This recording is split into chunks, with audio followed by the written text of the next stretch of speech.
પેલી તો આજે બીજા ટોપિક નવા બનાવીને આપ્યા. આજના જે આપે ને એમાં 7-8 બનાવ્યા છે, એમાં 3 અત્યારે નવા આપ્યા. મારી pen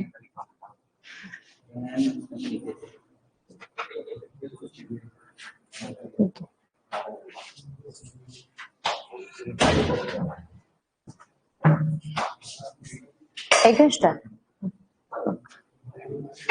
hello friends, good afternoon. 1:30 વાગ્યાના આપણે 4 વાગે મળ્યા ને. જોડણીના નિયમો જે આપણે ચાલતા હતા લખ્યા હતા ને, કેટલા વિદ્યાર્થીઓ લખ્યા છે? હા, બાકીના મિત્રો જે છે એ મિત્રો ત્યાંથી કન્ટિન્યુ કરો અને 3 મિત્રોને કહું કે તમારા ચોપડામાંથી એ લોકોને ફોટો પાડવા દેજો. ચોપડો ના આપી દેતા, ફોટો પાડવા દેજો. એટલે એ ઘરે જઈને લખી દે. ખ્યાલ આવે ને? ઓકે. આજે મારે ચલાવવું છે સંક્ષેપીકરણ. બરાબર? ભાષા બહુ મહત્વની છે. 70 માર્ક્સ છે આપણા ગુજરાતીના. સૌથી વધારે માર્ક્સ તમે શેમાં ખેંચશો? ગુજરાતીના પેપરમાં. બરાબર? કારણ કે ભાષા છે અને આપણી માતૃભાષા છે. અંગ્રેજી ભાષા છે એમાં તમે એટલા માર્ક્સ નહીં ખેંચી શકો જેટલા તમે ગુજરાતીમાં ગપ્પા મારીને પણ લખી શકશો. કંઈ પણ નહીં આવડતું હોય ત્યારે હું એમ કહીશ કે ભાઈ આટલી પરિસ્થિતિ તમારે તૈયાર કરવાની, આટલી પરિસ્થિતિ વિશે લખી જ દેવાનું. કશું જ નથી આવડતું, નિબંધ નવો છે, નવો ટોપિક છે, તો આટલું લખવાનું એટલે એટલું લખી જ દેવાનું. સાવ કોરું છોડે એના કરતા એટલું લખે તો તમને જે 4, 5 કે 10 માર્ક્સ મળ્યા એ નિબંધમાં. ગઈ વખતે કેટલા ટોપિક જોયા હતા બકા? અરે મુદ્દા જોયા હતા આપણે જોડણીમાં. તમે નહોતા, 3 જણા હતા. દીર્ઘ આવે, યાદ કરાવી દઉં. જુઓ, તત્સમ શબ્દોની વાત કરી હતી આપણે. એના પછી વિદેશી શબ્દો. તદ્ભવ શબ્દોમાં 1 અક્ષર, 2 અક્ષર, 3 અક્ષર, બહુ અક્ષરની જોડણી. ત્યાર પછી આપણે વાત કરી હતી કે ભાઈ સામાન્ય નિયમો. પહેલો નિયમ જોયો તો કે ભાઈ પ્રતિ, પૂર્વ પ્રત્યય હંમેશા કેવો હોય? રસ્વ. એના પછી 4 નિયમો ભેગા કર્યા હતા. ઈય, ઈન, ઈસ, ઈક્ષ તરીકે વપરાતી ઈ દીર્ઘ લખાય. ઈક, ઈકા, ઈત, ઈતા એમાં 4 નિયમો ભેગા કર્યા હતા. એના તરીકે વપરાતી ઈ કેવી લખાશે? રસ્વ લખાશે. ત્યાર પછી જોયું તો કે ય પહેલાનું ઈ કેવું રસ્વ આવે, જેમ કે દરિયો જ્યારે નામપદ હોય ત્યારે.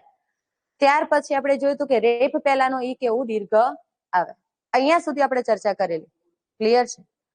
આગળ લખો નિયમ. બાકીના મિત્રોએ એ વિદ્યાર્થીઓમાંથી ફોટો પાડી લેવાનો રહેશે. ઓકે, નજર સામે પરીક્ષા છે. જેમ ઝડપથી દોડ્યા છો એમ ઝડપથી આમાં પણ આપણે દોડવું પડશે. સમયની સાથે તાલ મિલાવવો પડશે. 2 મહિનામાં તમારું ભવિષ્ય નક્કી થવાનું છે. ખાલી 2 મહિનામાં. એવું જ છે ને? યસ ઓર નો? નો આપણને નો ફાવે, આપણને શું ફાવે? યસ. બરાબર? ગમે એ કરીને બંદૂક લટકાવવાની છે.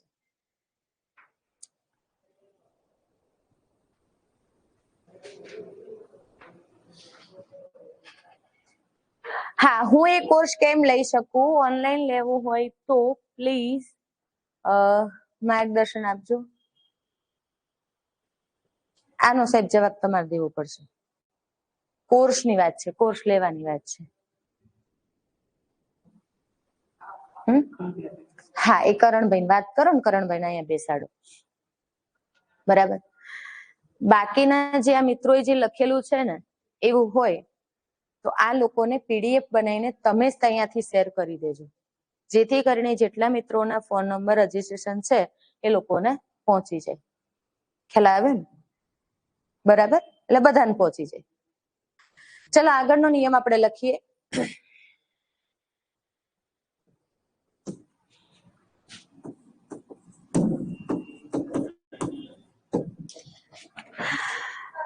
લખો, ગિરી જ્યારે પર્વતના નામ તરીકે વપરાય ત્યારે રસ્વ ઈ આવે. ગિરી જ્યારે પર્વતના નામ તરીકે વપરાય ત્યારે રસ્વ ઈ આવે. જેમ કે આપણે શબ્દની અંદર કોઈ પર્વતની વાત થતી હોય તો ગિરી લખવું હોય તો એ ગિરી કેવું લખાશે? રસ્વ ઈ. રસ્વ ઈ નો મતલબ જે તમે આગળ ઈ કરો છો એ આગળ અને પાછળ એવું બોલો છો ને, તો રસ્વ અને દીર્ઘ. રસ્વ ઈ અને રસ્વ ઉ, જેમ કે કને રસ્વ કુ અને કને દીર્ઘ કુ, આ બંનેની અંદર ઉચ્ચારણનો ભેદ છે. તો આપણે અહીંયા રસ્વ ઈ ની વાત છે. ગિરી શબ્દ કોના નામ તરીકે હોય? પર્વતના નામ તરીકે. જેમ કે આપણે પર્વતનું નામ છે નીલગિરી, તો નીલગિરી પર્વત આમ જ લખાય. પર્વતનું નામ છે મહેન્દ્રગિરી પર્વત, તો મહેન્દ્રગિરી આમ જ લખાય. બરાબર છે. કોઈનું નામ નથી ધવલ, ધવલ પર્વતનું નામ છે ધવલગીરી, તો ગિરી આમ જ લખાય. જોજો તમે ઘણી જગ્યાએ ગિરી મથક લખેલું જોયું હશે, તો ગિરી મથક પર્વતોનું જે મથક છે એ ગિરી મથક. તો ગિરી મથકમાં ઈ કેવી આવશે? રસ્વ. ગિરિમાળા લખવું છે તો ગિરિમાળા. ઓકે. કોઈ પણ ગિરી મથક લખો, ગિરનાર લખો, તો ગિરનાર પણ પર્વતનું નામ છે, તો ગિરનારમાં ઘન રસ્વ શું આવશે? ગી રસ્વ. પણ જો એ જ ગિરી પરપ્રત્યય તરીકે વપરાય, પરપ્રત્યય તરીકે વપરાય, તો એ ઈ કેવી આવશે? તો દીર્ઘ ઈ આવે. તરીકે દીર્ઘ ઈ વપરાય. દીર્ઘ ઈ નો મતલબ કે આ પરપ્રત્યય. પરપ્રત્યય એટલે શું? તો જે શબ્દ અર્થયુક્ત છે એના પાછળ પ્રત્યય લાગે એને શું કહેવાશે? પરપ્રત્યય. કોઈ શબ્દની પાછળ, માની લો કે અહીંયા હવે એ જ શબ્દ પર્વતનું નામ છે, આપણે કઈક બી બહુ દાદાગીરી નહીં કરવાની, તો દાદાગીરી, તો ગિરી અર્થયુક્ત શબ્દને પાછળ પ્રત્યય લાગે એને શું કહેવાય? પરપ્રત્યય. તો પરપ્રત્યય તરીકે લાગે આમ કહીએ આપણે કે ભાઈ કામગીરી કરવી છે, કામગીરી, કારીગીરી, દરમિયાનગીરી. આપણે નહીં કહેતા બહુ દખલગીરી નહીં કરવાની મારા કામમાં, તો દખલગીરી. તો દખલગીરીમાં ગિરી કેવું લખાય? દીર્ઘ. દખલગીરીમાં ગિરી દીર્ઘ લખાશે. પણ જ્યારે કોઈની સરનેમ હોય, ઘણી વખતે કોઈની સરનેમ આપેલી હોય તો એ સરનેમ લખવી હોય, માની લો કે કોઈ ગોસ્વામી છે તો કોઈની અટક કોઈનું નામ હોય કે ભાઈ ધવલગીરી, ધવલગીરી બાપુનો જય હો, તો એ ગિરીમાં ગિરી કેવું લખાશે? ધવલ ગિરી, તો ગિરી કેવું લખાશે? દીર્ઘ. મહેન્દ્રગીરી પર્વત ઉપર અમે પહોંચ્યા, તો ગિરી આ રીતે લખાશે. મહેન્દ્રગીરી બાપુનો જય હો, તો મહેન્દ્રગીરી કેમ લખાશે? દીર્ઘ. ઉઠાવગીરી, તો ઉઠાવગીરી કેવી રીતે લખાશે? દીર્ઘ ઈ. ખાલી ખાલી જો પર્વતના નામ તરીકે વપરાય તો એ ગિરી કેવું લખાય? રસ્વ. હવે ઘણી વખત વિદ્યાર્થીઓ કે ભાઈ નીલગિરી ઘાસ છે, તો એ ઘાસને અમારે કઈ રીતે લખવું? તો બકા નીલગિરી પર્વતના નામ ઉપરથી જ ઘાસનું નામ પડ્યું છે, એટલે એને પણ આ રીતે જ લખાય છે. કોઈ જગ્યાએ સાર્થ જોડણી કોષમાં કે ભગવત ગોમંડલની અંદર નીલગિરીના ઘાસ તરીકેના શબ્દનો કોઈ ઉલ્લેખ છે નહીં. સમજાય ને? અને આ પણ બે શબ્દોથી બનેલો છે, નીલ અને ગિરી. નીલ બે અક્ષરની જોડણીનો પણ નિયમ જોયો તો પહેલો અક્ષર એ કેવો આવશે? દીર્ઘ. ગિરી એ પર્વત છે, પર્વત માટે વપરાતો શબ્દ છે. જે નીલો પર્વત છે એને કયો કહેવાય છે? નીલગિરી. એટલે આમ સામાસિક પદ છે પણ પર્વતના નામ તરીકે વપરાય એટલે દીર્ઘ આવશે. નીલ બે અક્ષરની જોડણીમાં ન દીર્ઘ આવશે, એટલે નીલગિરી શબ્દની જોડણી આ રીતે લખી શકાય. ક્લિયર થશે? ચલો, લખાઈ ગયો નિયમ?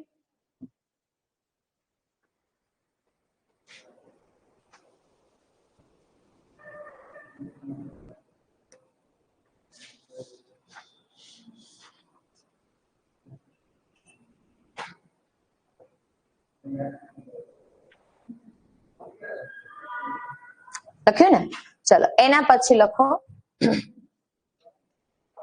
બીજો નિયમ. નારી જાતિના રૂપોમાં, નારી જાતિના રૂપોમાં નારી જાતિના રૂપોમાં રસ્વ ઈ પ્લસ દીર્ઘ ની કે અણી આવે. નારી જાતિના રૂપોમાં જ્યારે આપણે વિદ્યાર્થીની લખવું હોય, કોઈ છોકરો માટે લખવું હોય, છોકરો વિદ્યાર્થી છે તો એ પુરુષ વિદ્યાર્થી છે, નર જાતિનું છે તો એ વિદ્યાર્થી લખાશે.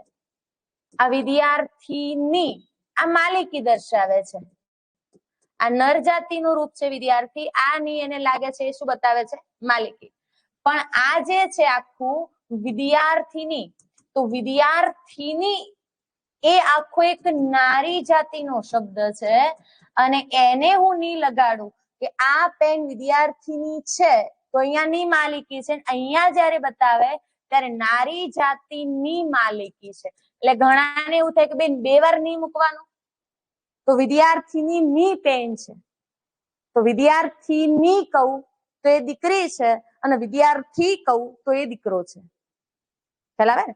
હવે એની અંદર મોટું કન્ફ્યુઝન હું એ કહું કે ભાઈ નેહા હોશિયાર વિદ્યાર્થીની છે, હોશિયાર વિદ્યાર્થીની છે, અને એમ કહું કે ભાઈ નેહા હોશિયાર વિદ્યાર્થીની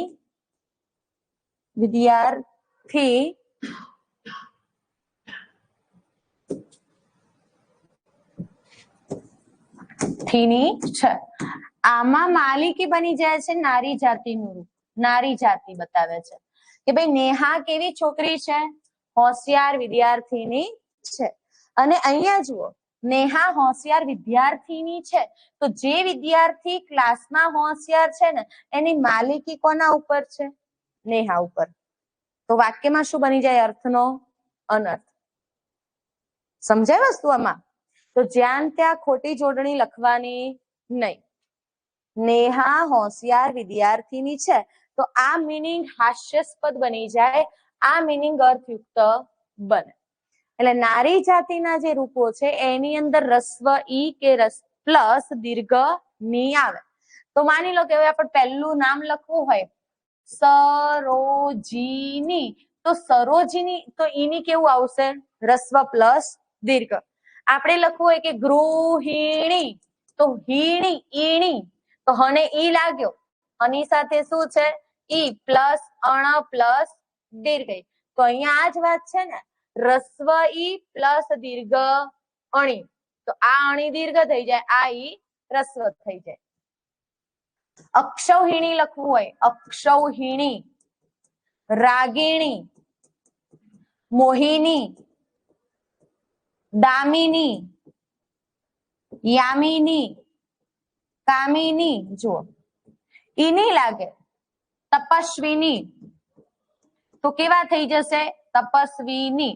હવે તપસ્વી નરજાતિનું રૂપ હોય તો તપસ્વી આમ લખાય, પણ એમ કેવું હોય કે તેઓ ખૂબ મોટા તપસ્વીની છે તો એના જગ્યાએ તપસ્વીની છે એમ કીધું તો કોનું નામ આવે? સ્ત્રી જ હોય, પુરુષ હોય નહીં. પણ તેઓ ખૂબ મોટા તપસ્વી છે તો શું આવશે? પુરુષ. અને તપસ્વીની છે તો એ સ્ત્રીલિંગ છે. સમજે? હું એમ કહું કે ભાઈ સંન્યાસી, તો સંન્યાસીની તો એ સ્ત્રીલિંગ છે, પણ સંન્યાસી કહું તો એ શું છે ભાઈ? પુલ્લિંગ છે. તો આ પુલ્લિંગ માટે વપરાય અને ઈની લાગે ત્યારે શું બની જાય? સ્ત્રીલિંગ માટે બની જાય. લખી દો આ શબ્દો. હવે જ્યાં ત્યાં જોડણીની તમે લચ્છા મારતા નહીં.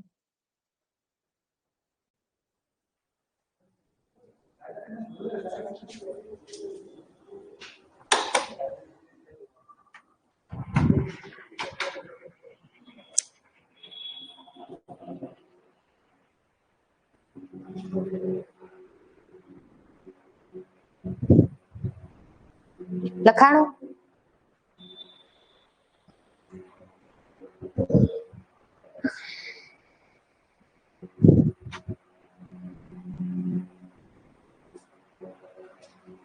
ત્યાર પછી લખો બીજો નિયમ. બાકી છે? હા.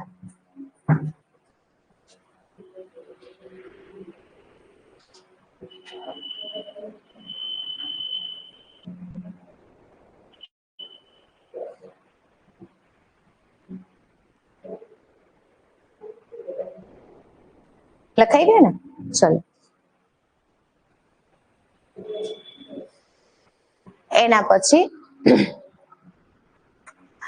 બીજો નિયમ, કૃત કરણ ભૂત ભવન. આ બધા શબ્દો બહુ વાપરવાના થશે તમારે. કૃત કરણ ભૂત ભવન પહેલા વપરાતી ઈ દીર્ઘ આવે.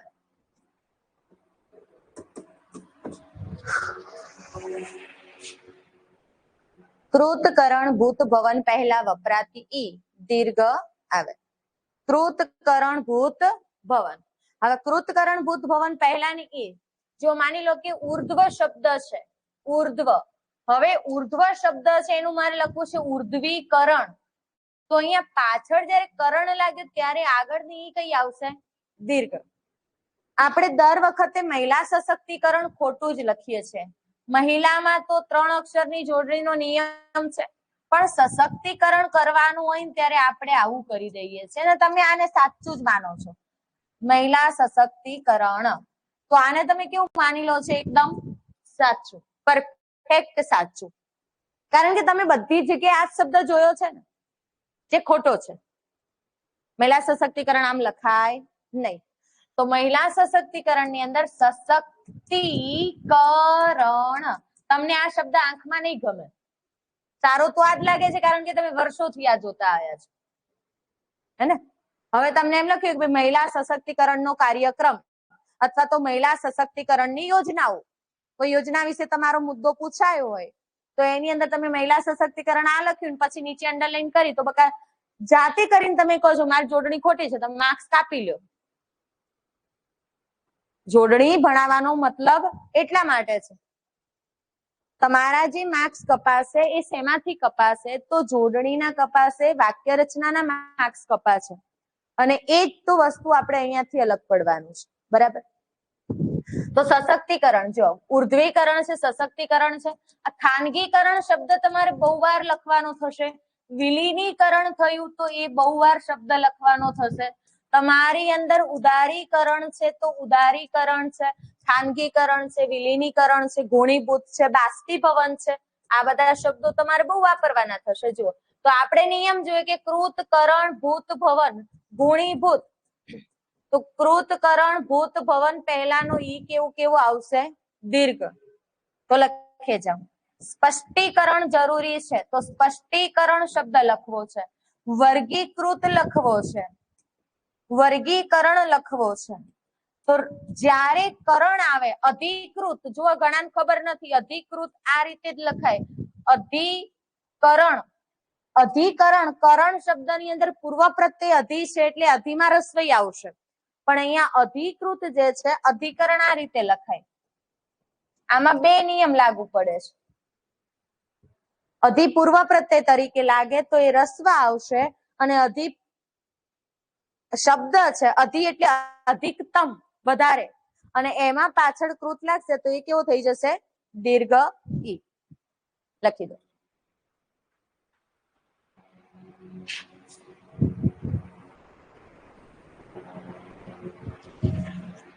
આ શબ્દો તમે નિબંધમાં બહુ વાર, ખાનગીકરણ, ઉદારીકરણ, સ્પષ્ટીકરણ, વિલીનીકરણ થયું. વિલીનીકરણ થવું મતલબ જોડાણ થવું. હા, 562 દેશી રજવાડાઓનું વિલીનીકરણ સૌ પ્રથમવાર સરદાર પટેલે કરાવવાનો પ્રયત્ન કર્યો હતો. તો એવા જ્યારે મુદ્દાઓ હોય તમારા જીકે જીએસ માં લખવાનું થશે વર્ણનાત્મક, ત્યારે જોડણી નહીં જોવાય. ભાષાના પેપરમાં પહેલી દ્રષ્ટિએ શું જોવાશે? તમારી જોડણી. લખાઈ ગયા શબ્દો? ચલો બીજો નિયમ લખો. એમાં આવો કરણ શબ્દ છે, કરણ એટલે કરવું, અને અધિ ત્યાં પૂર્વ પ્રત્યય છે. આપણે પહેલો નિયમ જોયો તો સામાન્ય જોડણીનો કે ભાઈ પૂર્વ પ્રત્યયની અંદર હંમેશા દીર્ઘ રસ્વ ઈ આવે. અહીંયા કરણ એટલે ક્રિયાના અર્થમાં નથી, કરણ એટલે કંઈક કરવું તે, એના આગળ અધિ, અધિ એટલે વધારે કરવું, અધિકરણ કરવું, જેનું આપણે સંસ્કરણ કરીએ છીએ કે ભાઈ વધારાનું કાર્ય છે એને આપણે શું કહીએ છીએ? અધિકરણ કરવું. એટલે અધિ ત્યાં પૂર્વ પ્રત્યય છે અને અહીંયા કૃત એ પર પ્રત્યય છે, એટલા માટે લખો મતિ અને વતિ. મતિ અને વતીમાં મતિ અને વતી પરપ્રત્યય તરીકે લાગે ત્યારે મતિ અને વતી પરપ્રત્યય તરીકે લાગે ત્યારે મતિ અને વતી પરપ્રત્યય તરીકે લાગે ત્યારે દીર્ઘ ઈ આવે. દીર્ઘ ઈ આવે. મતિ અને વતી પૂર્વ પરપ્રત્યય તરીકે લાગે. પૂર્વ પ્રત્યય અને પરપ્રત્યય એટલે શું? તો માની લો કે અહીંયા શબ્દ આપ્યો છે જ્ઞાન, આગળ લગાડું વી, તો આ આગળ જે અર્થયુક્ત શબ્દના આગળ લાગે એને પૂર્વ ગ કહેવાય અથવા તો પૂર્વ પ્રત્યય કહેવાય. જ્યારે અહીંયા શબ્દ હોય હાથ અને પાછળ લાગે મતિ, બની જાય હાથ મતિ, તો આને શું કહેવાય? પર પ્રત્યય. નદીનું નામ છે ને હાથમતી. જરૂરી નથી કે પરપ્રત્યય લાગે ત્યારે એ જે શબ્દ છે એ શબ્દ એને અનુરૂપ જ હોય. નવો એક શબ્દ બની જાય તો એને શું કહેવાય? મતિ એ પરપ્રત્યય.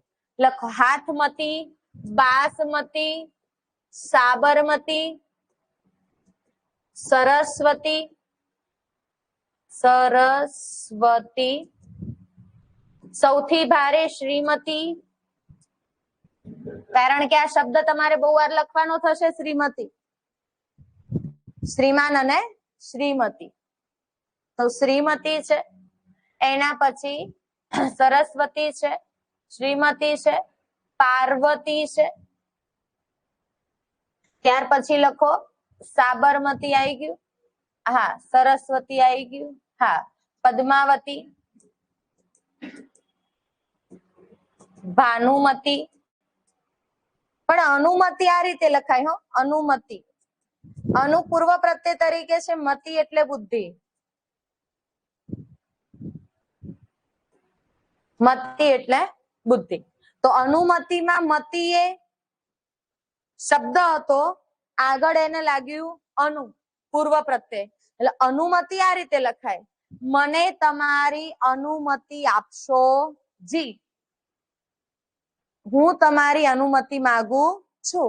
આવું આપણે પત્ર લેખનની અંદર લખવાનું થાય. તો પછી અનુમતિ આ રીતે નહીં લખવાનું, ત્યાં અનુમતિ કેવું પડે? ખોટું. અનુમતિ શબ્દની સાચી જોડણી કઈ થશે? રસ્વ ઈ થશે. ઓકે, લખો એના પછી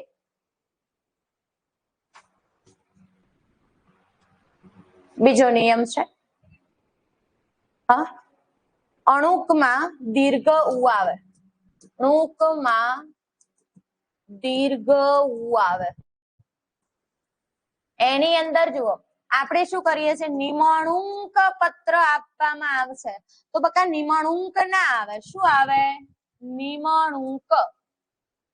શું આવે? નિમણૂક આવે, નિમણૂક ના આવે. વર્તણૂક લખવું હોય તો વર્તણૂક. ત્યાં કોઈ પોલીસ અધિકારીની ગેરવર્તણૂક જણાઈ તો ગેરવર્તણૂક અનુસ્વાર કરવાનું નહીં, નહીતર પેટમાં ચૂંક આવે. તો અણુકમાં દીર્ઘ ઉ પ્લસ અનુસ્વાર આવશે નહીં. લખો એના પછી બીજો નિયમ,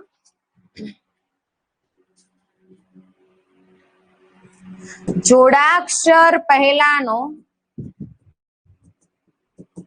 ઈ કે ઉ રસ્વ આવે.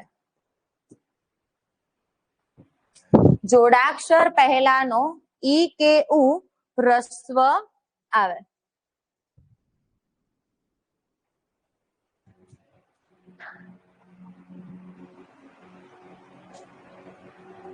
ઓકે, જોડાક્ષર પહેલાનો ઈ કેવું આવશે? રસ્વ.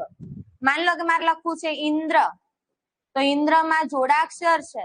બે અક્ષરમાં બે વ્યંજન કે એક સ્વર જોડાયેલો હોય અથવા તો બે કરતા વધુ વ્યંજન કે એક જ સ્વર જોડાયેલો હોય એને જોડાક્ષર કહેવાય. એના પહેલાનો ઈ કેવું આવશે? રસ્વ. દીર્ઘ થાય નહીં. હવે આપણે લખીએ ભાઈ ઈચ્છા મૂર્તિ, તો ઈચ્છામાં ઈ કયો આવશે? રસ્વ આવશે. એમાં દીર્ઘ થશે નહીં. કોઈ પણ જોડાક્ષર લઈ લો, જેમ કે આપણે કહીએ કે ભાઈ વિદ્યા, તો દ વત્તા ય વત્તા અનો જોડાક્ષર છે વિદ્યા. તો વિદ્યા લખવું હોય, વિશ્વાસ લખવું હોય તો જોડાક્ષર પહેલાનો ઈ કેવો થશે? રસ્વ. એમ કહું કે ભાઈ વિશ્વાસ, વિશ્રામ. તો જો કોઈ પણ જોડાક્ષર તમે લઈ લો, જોડાક્ષર નો પહેલાનો ઈ કેવો આવશે? રસ્વ આવશે. પુષ્પા લખવું હોય તો પુષ્પા, અરે સોરી પુષ્પા, મગજમાં પુસ્તક હતું ને લખાયું પુષ્પા, પુસ્તક. પેલો જુમો ભીસ્તી પાઠ આવતો હતો તો ભીસ્તી, હુલ્લડ, આવા શબ્દો તમારે વાપરવાના થશે. હુલ્લડ થયું તો હુલ્લડમાં હું દીર્ઘવ કરું કે રસ્વ કરું? ખ્યાલ આવે ને? જોડાક્ષર પહેલાનો ઈ કેવો આવશે? રસ્વ. જેમ કે આપણે લખવું હોય વિશિષ્ટ, તો જોડાક્ષર પહેલાનો ઈ કેવો આવશે? રસ્વ. વશિષ્ટ લખવું હોય, પરિશિષ્ટ લખવું હોય, જો શિષ્ટ શબ્દ એમાં જોડાક્ષર પહેલાનો ઈ કેવું રસ્વ, પણ પરી એ પૂર્વ પ્રત્યય છે. પરિવર્તન, પરિશિષ્ટ, પરિશીલન, પરિપૂર્વ પ્રત્યય છે એટલે રસ્વ આવશે. શિષ્ટ શબ્દ પરિશિષ્ટ કેવો લખાશે? રસ્વ લખાશે. એટલે કે જોડાક્ષર પહેલાનો ઈ કેવો થશે? રસ્વ થશે. ત્યાર પછી લખો તીવ્ર અનુસ્વાર, તીવ્ર અનુસ્વાર વિકલ્પે, તીવ્ર અનુસ્વાર વિકલ્પે છૂટો પડે તેમ હોય ત્યારે ઈ કે ઉ રસ્વ આવે. તીવ્ર અનુસ્વાર વિકલ્પે છૂટો પડે તેમ હોય ત્યારે ઈ કેવો આવશે? રસ્વ. ઈ કેવો થશે? રસ્વ. જો તીવ્ર અનુસ્વાર, અનુસ્વાર તીવ્ર એટલે કે ભાઈ બોલીએ ત્યારે એનું માથા બિંદુ જે છે એ આપણને લાગવું જોઈએ. બરાબર? તીવ્ર અનુસ્વાર છે. જેમ કે હું કહું બિંદુ, તો બિંદુ બોલાય કે બિંદુ? બિંદુ. હવે માની લો કે તમને માતૃગયા તીર્થની તમે મુલાકાત લીધી. માતૃગયા તીર્થ હવે તમારો ચૈત્ર મહિનો છે, ચોથો મહિનો એપ્રિલ, ચૈત્ર ચાલુ થઈ જાય છે ને, મહા, ફાગણ અને પછી ચૈત્ર. ચૈત્ર મહિનામાં માતૃગયા તીર્થનું બહુ મહત્વ છે. એક ચૈત્ર મહિનામાં અને એક કારતક મહિનામાં. તો માતૃગયા તીર્થની માની લો તમે એમ કહો, પૂછાય અહેવાલ કે તમે માતૃગયા તીર્થની મુલાકાત લીધી અથવા તો સિદ્ધપુર ખાતે આવેલ બિંદુ સરોવરની માતૃગયા તીર્થની તમે મુલાકાત લીધી, એ અંગેનો અહેવાલ તૈયાર કરો. હવે માતૃગયા તીર્થનું નામ બિંદુ હોય ને પછી આપણે બિંદુ સરોવર લખવું હોય તો બિંદુની જોડણી જ આપણે આવી કરી દઈએ તો ખોટું પડે ને. તો બિંદુ આ રીતે પણ લખાય અને બિંદુ. જુઓ જોડાક્ષર છે, અનુસ્વાર છે, પણ એ અનુસ્વાર વિકલ્પે છૂટો પડી શકે તેમ હોય તો ઈ કેવો લખાય? રસ્વ. એટલે આની જોડણી બે રીતે બનશે, આ પણ સાચી અને આ પણ સાચી. જો તમે હિન્દીના પુસ્તકની અંદર જોજો, હિન્દી આમે હશે ને હિન્દી આમે હશે. હિન્દુસ્તાન લખવું હોય તો હિન્દુસ્તાન આમ પણ લખાય અને હિન્દુસ્તાન બંને સાચી. એવું નહીં કે એક જ સાચી, બે રીતે એને લખી શકાય. એના પછી હું એમ કહું કે ભાઈ કુંભાર, તો કુંભાર આમ પણ લખાય ને કુંભાર આમ પણ લખાય. તમે અમારી કિંમત સમજો તો કિંમત ને કિંમત, બહુ હિંમત હારી ના જવાય, હંમેશા હિંમત રાખવી જોઈએ. તો હિંમત બંને રીતે લખી શકાય. એટલે અનુસ્વાર તીવ્ર છે ને વિકલ્પે છૂટો પડે એમ હોય તો ઈ કેવો થઈ જશે? રસ્વ. સમજાણું? કુંદનિકાબેન કાપડિયા છે તો કુંદનિકાબેન કેવું લખે છે એમનું નામ? કુંદનિકા, આવું જ લખે છે ને. ન ને દ, સુંદરમ એનો ન અડધો જ લખે છે ને. સુંદરમ, તો એનો મ કેવો લખાય છે? અડધો.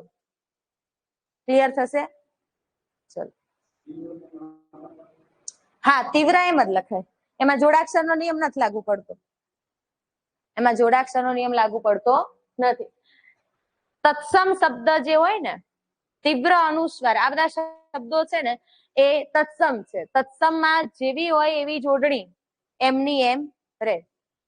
લખો એના પછી તીવ્ર અનુસ્વાર, તીવ્ર અનુસ્વાર વિકલ્પે છૂટો પડે તેમ ન હોય તો ઈ કે ઉ દીર્ઘ આવે. તીવ્ર અનુસ્વાર વિકલ્પે છૂટો પડે તેમ ના હોય તો ઈ કે ઉ દીર્ઘ આવે.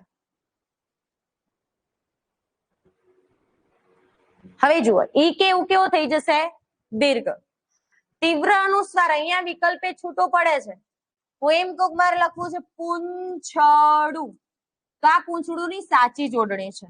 પણ એમ કહું કે ભાઈ પૂંછડું આવું લખાય? આંખ જ નહીં ગમે તો પછી એમ ના લખાય તો પૂંછડું આમ કેમનું લખાય? પૂંછડી લખાય ના. તો પૂંછડુંમાં જો તીવ્ર અનુસ્વાર છે, વિકલ્પે છૂટો પડતો નથી, તો એમાં કેવો લખાય? દીર્ઘ જ લખાય. હવે ઊંટને આમ લખીએ તો આપણને ચલો ઊંટ એક વખત આમ લખી દીધું ચાલે, પણ એક વખત લખી જોવાનું કે આવું કેવું લાગે.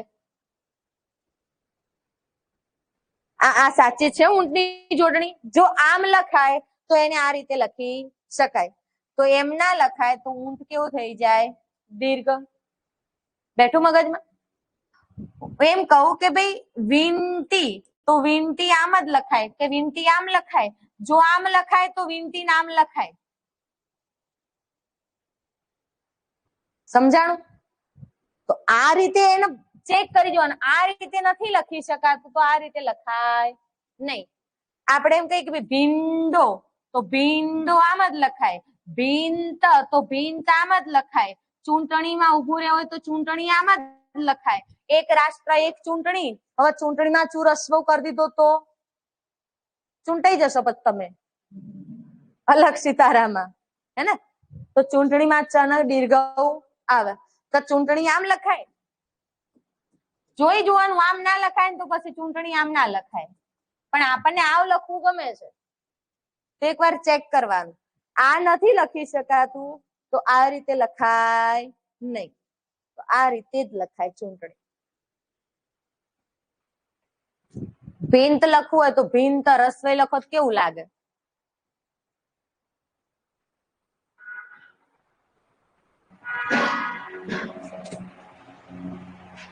અહીંયા તમારા જોડણીના નિયમો પૂરા થાય છે, જોડણીના. બરાબર? હવે આપણે સંક્ષેપીકરણ તરફ પ્રયાણ કરીએ.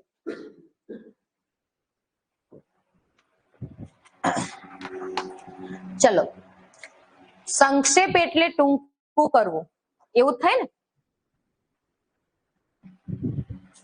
સંક્ષેપ, આની અંદર બે શબ્દો છે, સંક્ષેપ અને કરવું. સંક્ષેપીકરણ નો મતલબ સંક્ષેપ એટલે ટૂંકું અને કરણ એટલે કરવું. સંક્ષેપ એટલે એનો સાર, ટૂંકો સાર. ટૂંકો જે સાર છે આપણે એને સાર લેખન પણ કહીએ છીએ. સાર લેખન. આખો એક પેરેગ્રાફ આપ્યો છે, એ પેરેગ્રાફ માંથી તમે 10માં એટલે ટીચરે કીધું હતું પહેલી બે, વચ્ચેની બે, છેલ્લી બે લખી દેવાની, એટલે તમારું સંક્ષેપીકરણ થઈ જાય. પણ એવું હોય નહીં. સંક્ષેપ નો મતલબ છે આખો જે પેરેગ્રાફ છે એ પેરેગ્રાફ નો ભાવાર્થ શું કહેવા માંગે છે. જેમ આપણે નાના હતા ને ત્યારે વિચાર વિસ્તાર આપ્યો હતો, તો એક જ પંક્તિ આપી હોય અને એ પંક્તિને તમે શું કરતા હતા? વિસ્તારીને લખતા હતા. અહીંયા એ જ વસ્તુને ઉલટાઈ દીધી છે. વિસ્તાર કરેલો આપ્યો છે, એની અંદર વિસ્તાર કરવાનો મતલબ, માની લો કે તમને એક કાવ્ય પંક્તિ આપી હોય અને સાદી સીધી સરળ તમને એક પંક્તિ આપું કે ભાઈ નિશાન ચૂક માપ ન કદીએ નીચું નિશાન.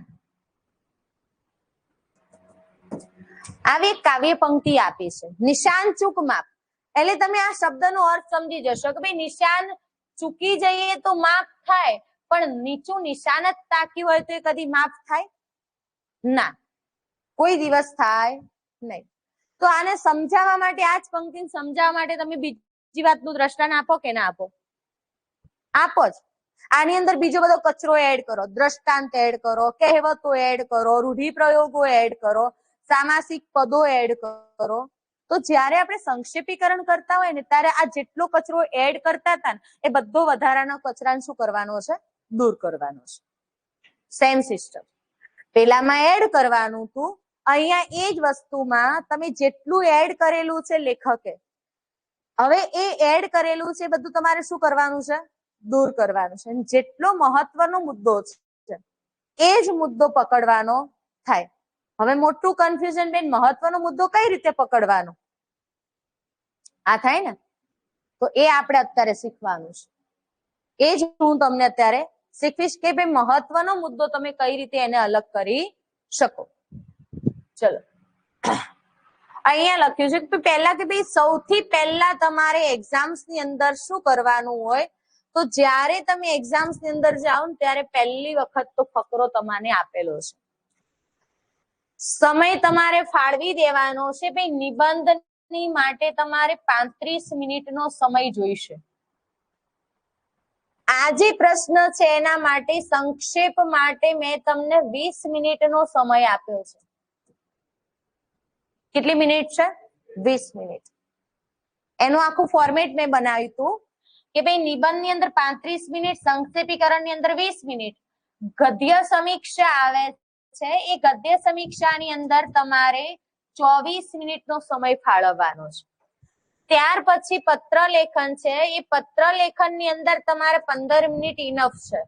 અને અહેવાલ લેખન જે છે એ અહેવાલ લેખનની અંદર પણ તમારે 15 મિનિટ ઇનફ છે. ટોટલી મિનિટ કેટલી થઈ જાય તમારી? પેપરની અંદર 3 કલાકનો સમય છે, 180 મિનિટ છે ને? 180 મિનિટ છે, 8 પ્રશ્ન છે, 5 પ્રશ્ન ગુજરાતીના, 3 પ્રશ્નો અંગ્રેજીના. અંગ્રેજીની મિનિટ એમના એમ દરેક પ્રશ્ન માટે 22 મિનિટનો સમય મળે છે આપણને. કેટલી મિનિટ છે? 22 મિનિટ. એ 22 માંથી આપણે ગુજરાતીની જ કેલ્ક્યુલેશન કરી છે, અંગ્રેજીની મિનિટ એમની એમ જ રાખી છે. આ ટાઈમિંગની અંદર જ્યારે આપણે સંક્ષેપીકરણ કરીએ છીએ તો સૌથી વધારે મહત્વનું ઘડિયાળ હંમેશા સાથે રાખવાની, કોઈ દિવસ એક્ઝામમાં ટાઈમ ખૂટે નહીં. ટાઈમિંગ પ્રમાણે જવાનું. પહેલો પ્રશ્ન આપણે પત્ર લેખનનો લખી દઈશું, નિબંધનો લખી દઈશું તો ના, પહેલો પ્રશ્ન તમારે લખવાનો છે પત્ર લેખન, બીજો પરીક્ષાની અંદર અહેવાલ લેખન લખવાનો છે, ત્રીજો પ્રશ્ન સંક્ષેપીકરણ, ચોથો ગદ્ય સમીક્ષા અને પાંચમો નિબંધ. પછી તમારે અંગ્રેજીના પ્રશ્નો પકડવાના છે. અને અત્યારે હું જેટલી આ તમને મિનિટ લખાઈ ને એ મિનિટ પ્રમાણે જ પ્રેક્ટિસ કરાઈશ ક્લાસની અંદર પણ, કે ભાઈ ચલો હવે આની અંદર પણ તમારું વિભાજન 10 મિનિટ છે તો 10 મિનિટ 20 મિનિટનું સંક્ષેપીકરણ છે. માની લો કે સંક્ષેપીકરણ તમે 15 મિનિટ વાંચ્યું, વિચાર્યું તો 5 જ મિનિટ તમારે લખવા આપવાની છે. 10 થી 15 મિનિટ સુધી એ પેરેગ્રાફને 2 થી 3 વાર વાંચવાનો જ છે. ખાલી પહેલી લીટી વાંચી એને ટૂંકી કરી, બીજી વાંચી એને ટૂંકી કરી, આવી રીતે કરવાનું છે નહીં. પહેલા આખો પેરેગ્રાફ વાંચવાનો છે. સાર લેખનનો મતલબ શું? તો આપણે જોજો કોઈ વાર્તા છે, એ વાર્તાને આપણે એક વખત વાંચી લીધી પછી બેઠે લીટીઓ કહીએ છીએ ના, છેલ્લે આપણે શું કહીએ છીએ કે ભાઈ આખા વાર્તાનો સાર આવો છે. કોઈ પિક્ચર જોયું તો પિક્ચરની એની હાઇલાઇટ કહો છો. અત્યારે ક્રિકેટ મેચ ચાલે છે, માની લો કે તમે મેચ જોઈ નહીં, ઇન્ડિયા અને ઇંગ્લેન્ડની વન ડે ચાલતી હતી એ આપણે જોઈ નહીં કે ભાઈ 301 બોલ પછી શું થયું, આ જોયું નહીં. હવે આ જોયું નહીં, હવે આપણી પાસે ટાઈમ છે નહીં તો આખી મેચ થોડી જોવા બેહાય. શું જોવું પડે? એની હાઈલાઈટ. તો બસ આ એ જ છે. આ વધારાનો કચરો દૂર કરવાનો અને હાઈલાઈટ આપણે શોધીને લખવાની છે.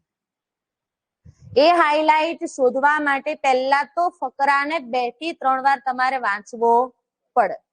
એ વાંચવાનો છે, સમજવાનો છે. પછી શું કરીશું આપણે? સમજ્યા પછી એમાં જે મહત્વના મુદ્દા લાગે છે એના નીચે અંડરલાઈન કરવાની. પેન્સિલ, રબર, સંચો, ફૂટપટ્ટી વિદ્યાર્થી તરીકે સાથે જ રાખવાનું. આપણે હજી 5મા ભણીએ છીએ એમ જ 5મા કે 6મા વિદ્યાર્થી કેવું પેન્સિલ, રબર, સંચો, ફૂટપટ્ટી, બોલપેન બધું લઈને જાય. તો આપણે બધું લઈને જ જવાનું. પેપરની અંદર કોઈ ચિત્રામણ બોલપેન થી કરવાનું છે નહીં. ખાલી ને ખાલી પેન્સિલ. પેન્સિલ થી તમારે હવે આ વસ્તુ તમે ખાસ યાદ રાખજો કે ભાઈ મારે કઈ રીતે લખવું છે. ત્યાર પછી સૌપ્રથમ તો ફકરાને 2 થી 3 વાર વાંચવાનું છે. એનું વિરામ ચિહ્ન સહિત, હાવભાવ સહિત એનું વાંચન કરો. નથી સમજાતો તો એને બીજી વાર વાંચો. વાંચવામાં ક્યારે સૌપ્રથમ આપેલ ફકરો ખૂબ પ્રથમ વાંચન ના થાય તો 2-3 વખત વાંચવાનું. વાંચનથી સમજેલ ફકરાને કેન્દ્રીય વિચારને અનુરૂપ મહત્વના મુદ્દાઓને અલગ કરવાના. આવું બધું નહીં વાંચવાનું. શાંતિથી એક વખત વાંચો પણ સારું વાંચો. શાંતિથી વાંચો એનો મતલબ શું છે? તમને આ પેરેગ્રાફ સમજાઈ જાય. 2 વખત વાંચવો એના કરતા એક જ વખત સારી રીતે વાંચવો એ બહુ મહત્વનું છે. ગઈ વખતે જીપીએસસી ની અંદર એવો એક મસ્ત પેરેગ્રાફ મૂક્યો હતો ઈતરાનો. 1.5 પેજનો પેરેગ્રાફ મૂક્યો હતો. કેટલું પેજ? 1.5 પેજ. તમારી પાસે કેટલું મિનિટ છે ગદ્યખંડ સંક્ષેપ કરવા માટે? 20 મિનિટ. એની પાસે તો વાંચવાનો, વિચારવાનો, લખવાનો બધો થઈને 12 મિનિટનો જ સમય છે. કેટલી મિનિટનો? 12 મિનિટનો. હવે 12 મિનિટનો પેરેગ્રાફ, 1.5 પેજનો પેરેગ્રાફ 12 મિનિટમાં વાંચીને લખી શકાય? ખાલી વંચાય જ. બધા વિદ્યાર્થીઓએ એ આખો ઈતરાનો પેરેગ્રાફ છોડી જ દીધો હતો, જે એકદમ ઈઝી હતો. બોલો, એકદમ ઈઝી હતું. એની પાસે વાંચવાનો સમય નહોતો. વાંચ્યું છે તો એક પ્રેશરથી વાંચ્યું છે. પણ એ વિદ્યાર્થી એ વખતે એ ભૂલી જાય છે કે ભાઈ આ ફકરાની અંદર હું થોડુંક પણ લખીશ તો મને ઓછામાં ઓછા 5 તો મળશે જ, કારણ કે કેટલા માર્ક્સનો પેરેગ્રાફ છે? 10 માર્ક્સનો છે. સમજે ને? 10 માર્ક્સ 5 થી 6 લીટી. બીજું આપણે વળગી રહીએ છીએ કે 1/3 પાર્ટ કરવાનો જ, તો જરૂરી નથી. પેજ છે આ, માની લો કે આ ભાષાનું પેજ છે. આ આપણું A4 સાઈઝનું પેજ છે, બરાબર? આ પેજ છે, એ પેજને તમે આગળ અને પાછળ કરો 1.5 પેજ થાય. તો આ 1.5 પેજ થાય આટલા સુધીનો પેરેગ્રાફ છે. હવે ટાઈપિંગનો પેરેગ્રાફ હોય એટલે 1000+ શબ્દો હોય. ટાઈપિંગનો પેરેગ્રાફ હોય એટલે કેટલા પ્લસ શબ્દો હોય? 1.5 પેજ થાય એટલે 1000+ શબ્દો હોય. હવે 1000+ શબ્દોનો તમે 1/3 પાર્ટ કરો તો કેટલો થાય? 400 શબ્દો થાય ને? હવે 400 શબ્દો એટલે તમારા આવા 4 પેજ ભરાય. તો 4 પેજનું સંક્ષેપીકરણ કોઈ દી જોયું હતું? ના. માની લો કે એને પેરેગ્રાફ આપણને આટલો જ આપ્યો છે, આ તમારું પેજ છે, અડધો જ આપ્યો છે, તોય એની અંદર 500 તો શબ્દો હશે જ. પણ તમારે એટલું સમજવાનું કે ભાઈ સંક્ષેપીકરણ છે, ગમે એટલું હોય તો 5 થી 6 લીટી, 7મી લીટી, 10 લીટી પણ લખવાની છે નહીં. એ શબ્દો ગણવા નહીં બેસે કે ભાઈ આખી નવલકથા લખેલી છે એમાં.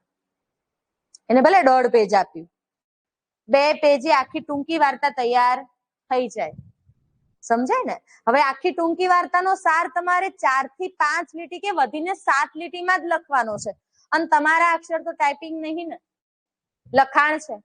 છૂટો એ હોય, કોકનો અક્ષર મોટો એ આવતો હોય, કોકે વચ્ચે થોડી સ્પેસ છોડવાની જગ્યા હોય, વધારે હોય, ટેવ હોય. તો હવે એ શબ્દોનો 1/3 પાર્ટ તમે માન લો કે 300 શબ્દોનો તમને પેરેગ્રાફ પૂછાયો તો 1/3 કરવા જો તો તમારે 100 શબ્દો લખવા પડે કે ના લખવા પડે? 100 શબ્દો લખો. આ તમારું પેજ છે.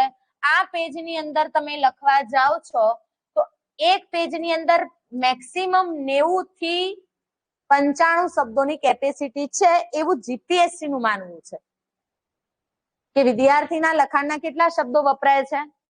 90 શબ્દો. હવે 90 શબ્દો વપરાય અને બાકીના તો બીજા 10 શબ્દો તમારે પાછળ જ લખવાના ને. તો પાછળ લખો તો ક્યાં થઈ જાય, તમારા પેજની સંખ્યા વધી જાય. તો એવું કરવાનું છે નહીં. એટલે આ મુદ્દા નહીં વળગી રહેવાનું કે ભાઈ 1/3 કરવો જ પડે. સમજાય ને? 1/3 કરવાની કોઈ જરૂર છે નહીં. આ મેઇન મહત્વની વસ્તુ. તો પહેલી વાત, તમારે જ્યારે પણ કોઈ ફકરો વાંચો છો તો એને એકાગ્રતાથી વાંચવાનો. પ્રથમ વાંચને જેનો અર્થ અને મર્મ સ્પષ્ટ ના થાય તો એને બીજી વાર વાંચવાનું. વાંચનથી સમજેલ ફકરાના કેન્દ્રીય વિચારને અનુરૂપ મહત્વના જે મુદ્દાઓ છે એ અને જે બિન મહત્વના છે એ બે મુદ્દાઓ તમારે શું કરવાના છે?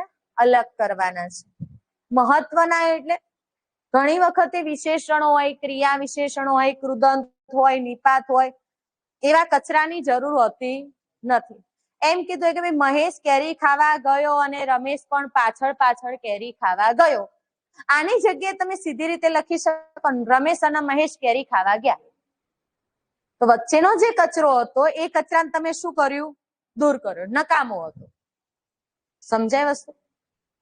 એ કચરાને દૂર કરવો. જુદા જુદા વાક્યોમાં એકની એક વાત વારંવાર કહેવાય હોય, લેખકને ટેવ હોય વારંવાર એના એ શબ્દોનું શું કરે? પુનરાવર્તન. તો એકની એક વાત જયારે વારંવાર કહેવાય હોય એ વાતને તમારે શું કરવાની છે?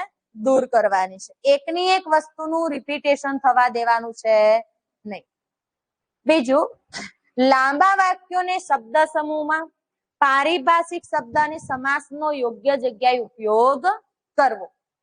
હવે એમ લખ્યું હોય કે ભાઈ રમેશ અને મહેશ, રમેશ અને મહેશ પર્વતો, ખીણો, નદીઓને ઓળંગતા, ઉછળતા કૂદતા, નદીઓની જેમ ઉછળતા કૂદતા, આબુના પ્રકૃતિના ખોળાનો આનંદ માણતા, આગ વડે ચાલતી ગાડીમાં અથવા તો છુક છુક વડે ચાલતી ગાડીમાં બેસીને આબુના રમણીય સ્થળે પહોંચ્યા.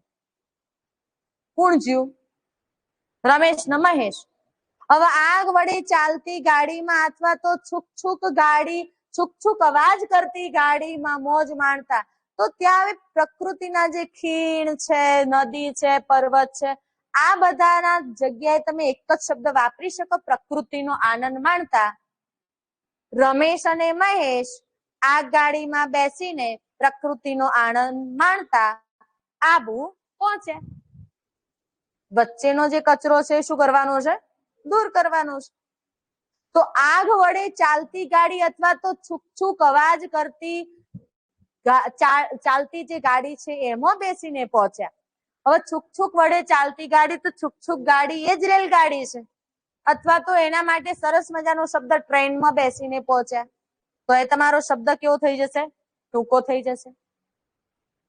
તળપદા શબ્દો જે આપેલા છે એ તળપદા શબ્દોને પણ તમારે શું કરવાના છે? દૂર કરવાના છે. ઓકે, ચલો. બીજી વસ્તુ, વધારાના જે વિશેષણો છે, ક્રિયા વિશેષણો છે કે ક્યારેક ક્રિયાપદો હોય એને દૂર કરી શકાય એવું હોય તો એને દૂર કરીને વાક્યો ફરીથી લખવા. બોલો બેટા.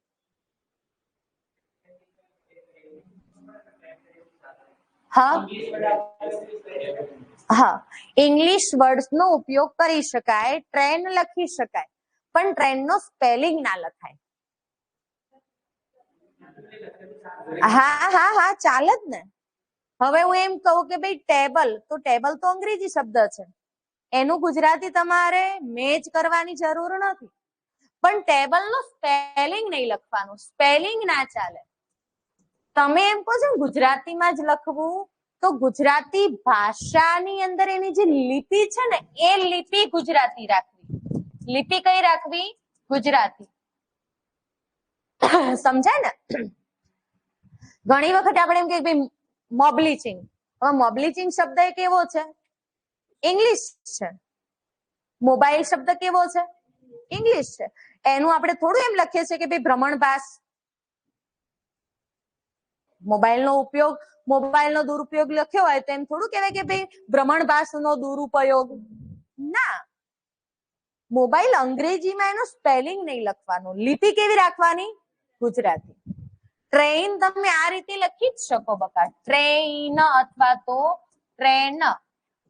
આગગાડી લખો તો વધારે સારું, પણ આ શબ્દને એ લોકો નકારી ના શકે. એને તો લખી જ શકાય, કારણ કે હાલ આપણને ગુજલીજ ભાષાની માન્યતા આપેલી છે. હું એમ કહું ભાઈ મારી નવલકથા ટેબલ ઉપર મૂકી દો તો બધા શબ્દો ગુજરાતી છે, પણ ટેબલ શબ્દ કયો છે? ઇંગ્લિશ છે. એટલે અંગ્રેજી શબ્દની સાથે ગુજરાતી ભાષાનો સમન્વય છે જ, પણ એના જે શબ્દો છે એ શબ્દો તમારે શેમાં લખવાના છે? લિપિ ગુજરાતી લખવાની છે. એનો મીનિંગ ક્યારેય કાઢવાનો છે નહીં. આર્ટિફિશિયલ ઇન્ટેલિજન્સ છે તો આર્ટિફિશિયલ ઇન્ટેલિજન્સ જ લખો અથવા તો એઆઈ લખો, પણ એઆઈ આ રીતે નહીં લખવાનું. એ અને આઈ. ખબર પડી ને? જ્યારે બહુ મસ્ત વાત તમે અહીંયા કીધી મને. અરે સોરી, જો માની લો કે તમારે આર્ટિફિશિયલ ઇન્ટેલિજન્સ લખવું છે તો આર્ટિફિશિયલ ઇન્ટેલિજન્સ આ રીતે તમે લખ્યું. હવે આર્ટિફિશિયલ ઇન્ટેલિજન્સ ને એકચ્યુઅલમાં તમે શું કહેવા માંગો છો? એઆઈ. તો એ એઆઈ નો વર્ડ શેમાં લખવાનો છે? કૌંસમાં લખવાનો. અંગ્રેજી લખી શકાય, પણ એ એઆઈ શેના માટે કૌંસનો ઉપયોગ તમે શેના માટે કરો છો? તો પરભાષાનો શબ્દ છે એમાં વાક્યની સ્પષ્ટતા કરવા માટે આપણે કરીએ છીએ. સમજે ને? ત્યાં પછી કૌંસમાં તમારે એ અને આઈ નહીં કરવાનું. એ આઈ તો બસ કે ના એ જઈ એવું થાય. સમજે ને? કયું? હા, ખાલી શોર્ટ ફોર્મ પણ તમે યુઝ કરી શકો. ના, એમાં ઇંગ્લિશ લખવાનું. જ્યારે તમે શોર્ટ ફોર્મ લખો છો કે ભાઈ કમ્પ્યુટરનું જે મધરબોર્ડ છે એને આપણે શું કહીએ છીએ? સીપીયુ. તો હવે એ સીપીયુ આ લખો તોય ચાલે અને આ લખો તોય ચાલે. ના ના ના ના, આના નેગેટિવ માર્ક ના મળે. શોર્ટ ફોર્મ હંમેશા તમે ઇંગ્લિશમાં લખી શકો. સમજે ને? શોર્ટ ફોર્મ લખવું છે તો તમે હિન્દી અંગ્રેજીમાં પણ લખી શકો. માની લો કે એવો કોઈ સંસ્કૃત શબ્દ હતો ને એનું તમે ગુજરાતી લખ્યું અને સ્પષ્ટતા કરવા તમે કૌંસમાં સંસ્કૃત પણ લખી શકો. પરભાષાનો કોઈ પણ શબ્દ છે ને તમે કોટેશનમાં પણ લખી શકો, એને કૌંસમાં પણ લખી શકો. આ બધા નિયમો છે ને એકવાર હું તમને લખાઈ દઈશ. બધા નિયમો કે કઈ કઈ બાબતોનું આપણે ધ્યાન રાખવું છે, પણ એ લખાણ લખતી વખતે ધ્યાનમાં રાખવાની બાબતો આવો મુદ્દો હું તમને એક અલગ લખાઈ દઈશ. બરાબર? એટલે તમે નાની નાની જે ભૂલો છે ને એને કરી ના દો. જ્યારે આપણે લખવા બેહીએ ને ત્યારે એ વસ્તુને તમારે શું કરવાની છે? વાંચી લેવાની છે. જો એના પછી જે ફકરાનો જે સાર છે, કેન્દ્રીય વિચાર પર આધારિત.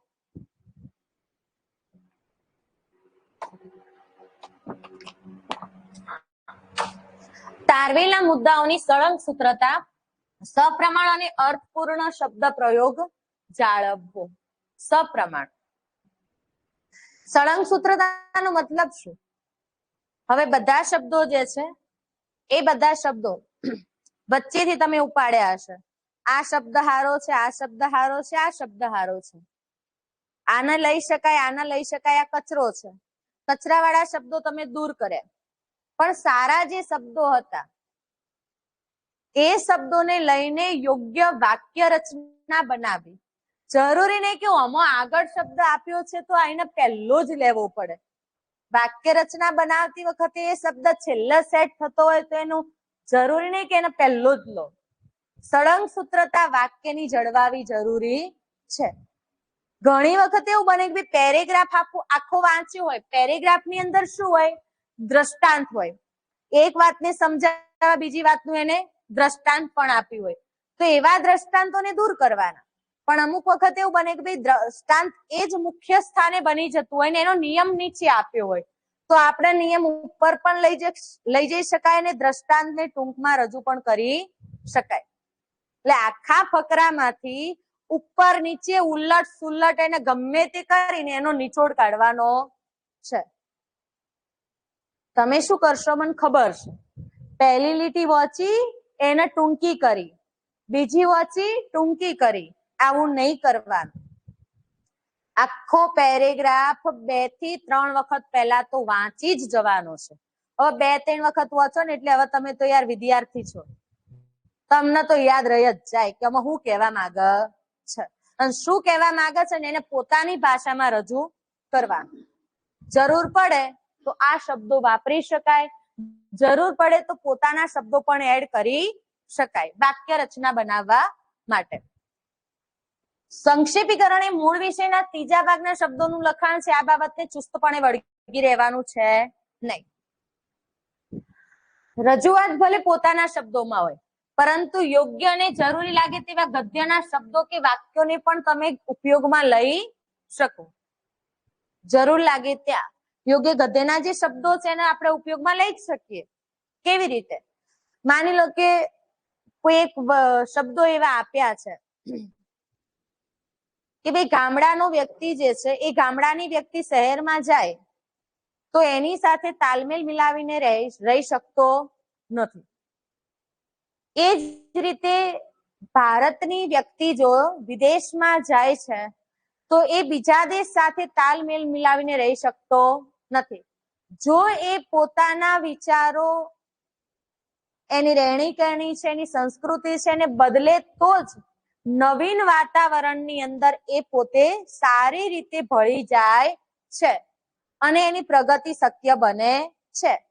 એ વ્યક્તિ જો એના નવીન વિચારો છે, એની નવી અપેક્ષાઓ છે, નવી સંસ્કૃતિ છે, એ સંસ્કૃતિને નહીં અપનાવે તો એની પ્રગતિ શક્ય બનતી નથી. હવે આ બધી વાત લીધી એના માટે તમને શું દેખાય કે જ્યાં જઈએ એવા થઈ જવું પડે ને ભાઈ, તો એના માટે તમે લખી દો કે જેવો દેશ તેવો વેશ. હવે એની અંદર ક્યાં એવો શબ્દ લખ્યો તો ના, છતાં એને અનુરૂપ તમે કહેવત મૂકી કે ના મૂકી? તો આ વસ્તુ તમે મૂકી શકો. જરૂર નહીં કે એના એ વસ્તુને ટૂંકી કરવી. ટૂંકી કરવા માટે તમે કોઈ કહેવત પણ એડ કરી શકો. ઘણી વખતે મહાદેવભાઈ દેસાઈ અને નારાયણ દેસાઈની વાત ચાલતી હોય ફકરામાં કે નારાયણ દેસાઈ અને મહાદેવભાઈ દેસાઈ. મહાદેવભાઈ દેસાઈ એટલે ગાંધીજીના અંગત સચિવ કહેવાય, ગાંધીજીનું હૃદય કહેવાય, બરાબર? હવે એ મહાદેવભાઈ દેસાઈ વિશેની વાત ચાલતી હોય અને નારાયણ દેસાઈએ પણ એટલું સાહિત્ય જગતની અંદર સારું એવું માન આપ્યું છે.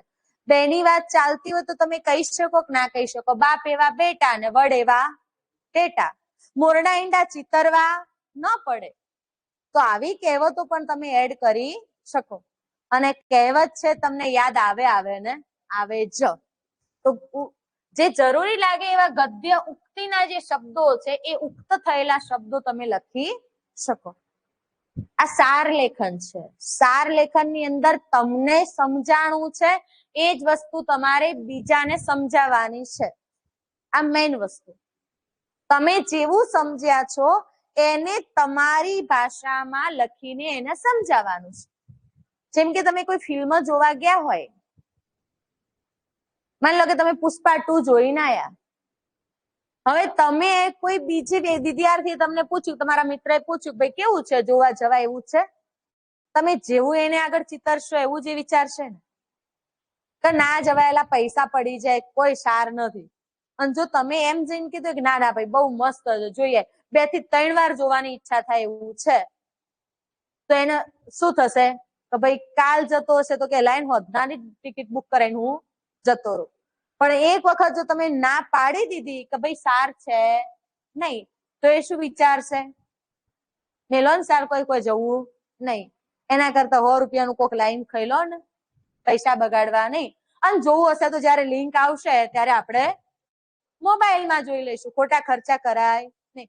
પણ જો કોઈને એને એક્સાઇટેડ કર્યો હોય આપણને જોવા માટે, તો ઈચ્છા થાય કે ના થાય? કાલ કરે સો આજ કર, આજ કરે સો અબ, પલ में पल रहे होएगी, बहुरी करेगा कब, આવી વાત થાય. બીજી વાત કે ભાઈ ટૂંકમાં સાદી, સરળ, સુશ્લિષ્ટ, સચોટ અને જે અસરકારક જે શબ્દો છે એ શબ્દોનો ઉપયોગ તમારે કરવો જોઈએ. આખા એ ફકરાના કેન્દ્રીય વિચારના મુખ્ય વક્તવ્યને ટૂંકમાં સમજીને તમારે શું આપવાનું છે? કોઈ શીર્ષક આપવાનું છે. તમને કીધું હશે કે ભાઈ 1/3 ભાગનો સાર કરીને ટૂંકમાં શીર્ષક આપો. માગ્યું હોય તો એ આપવાનું, ના માગ્યું હોય તો એ આપવાનું. ના માગ્યું હોય તો જરૂરી નહીં, ફરજ નહીં પડતી કે આપવું જ પડે, પણ આપો તો તમારી થોડી ઇફેક્ટ કેવી પડે? સારી પડે. આમ તો એવું જ હોય, માગ્યું હોય તો આપવાનું, ના માગ્યું હોય તો નહીં આપવાનું. પણ જો તમે શીર્ષક લખો છો અને એવું લાગે કે ફકરો ફોરો જ છે, શીર્ષક લખી જ શકાય, તો સારું શીર્ષક લખી દેવાનું. ઓકે,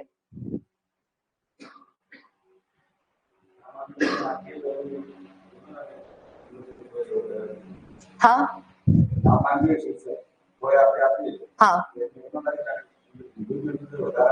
ના એવું ના, એ ક્યારે લખવાનું, કયો લખવાનું એ કહું.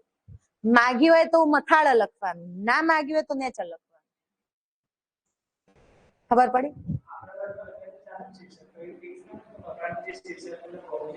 ના ના ના ના ના, મેં તમને હાલ કીધું કે ભાઈ આવી બધી દેશની ને ગામડાની મેં સમજાવી વાત, તો એની અંદર મેં મારું શીર્ષક આપ્યું ને, જેવો દેશ તેવો વેશ. એને અનુરૂપ કોઈ પણ શબ્દ તમે ઉપયોગ કરીને મૂકી શકો.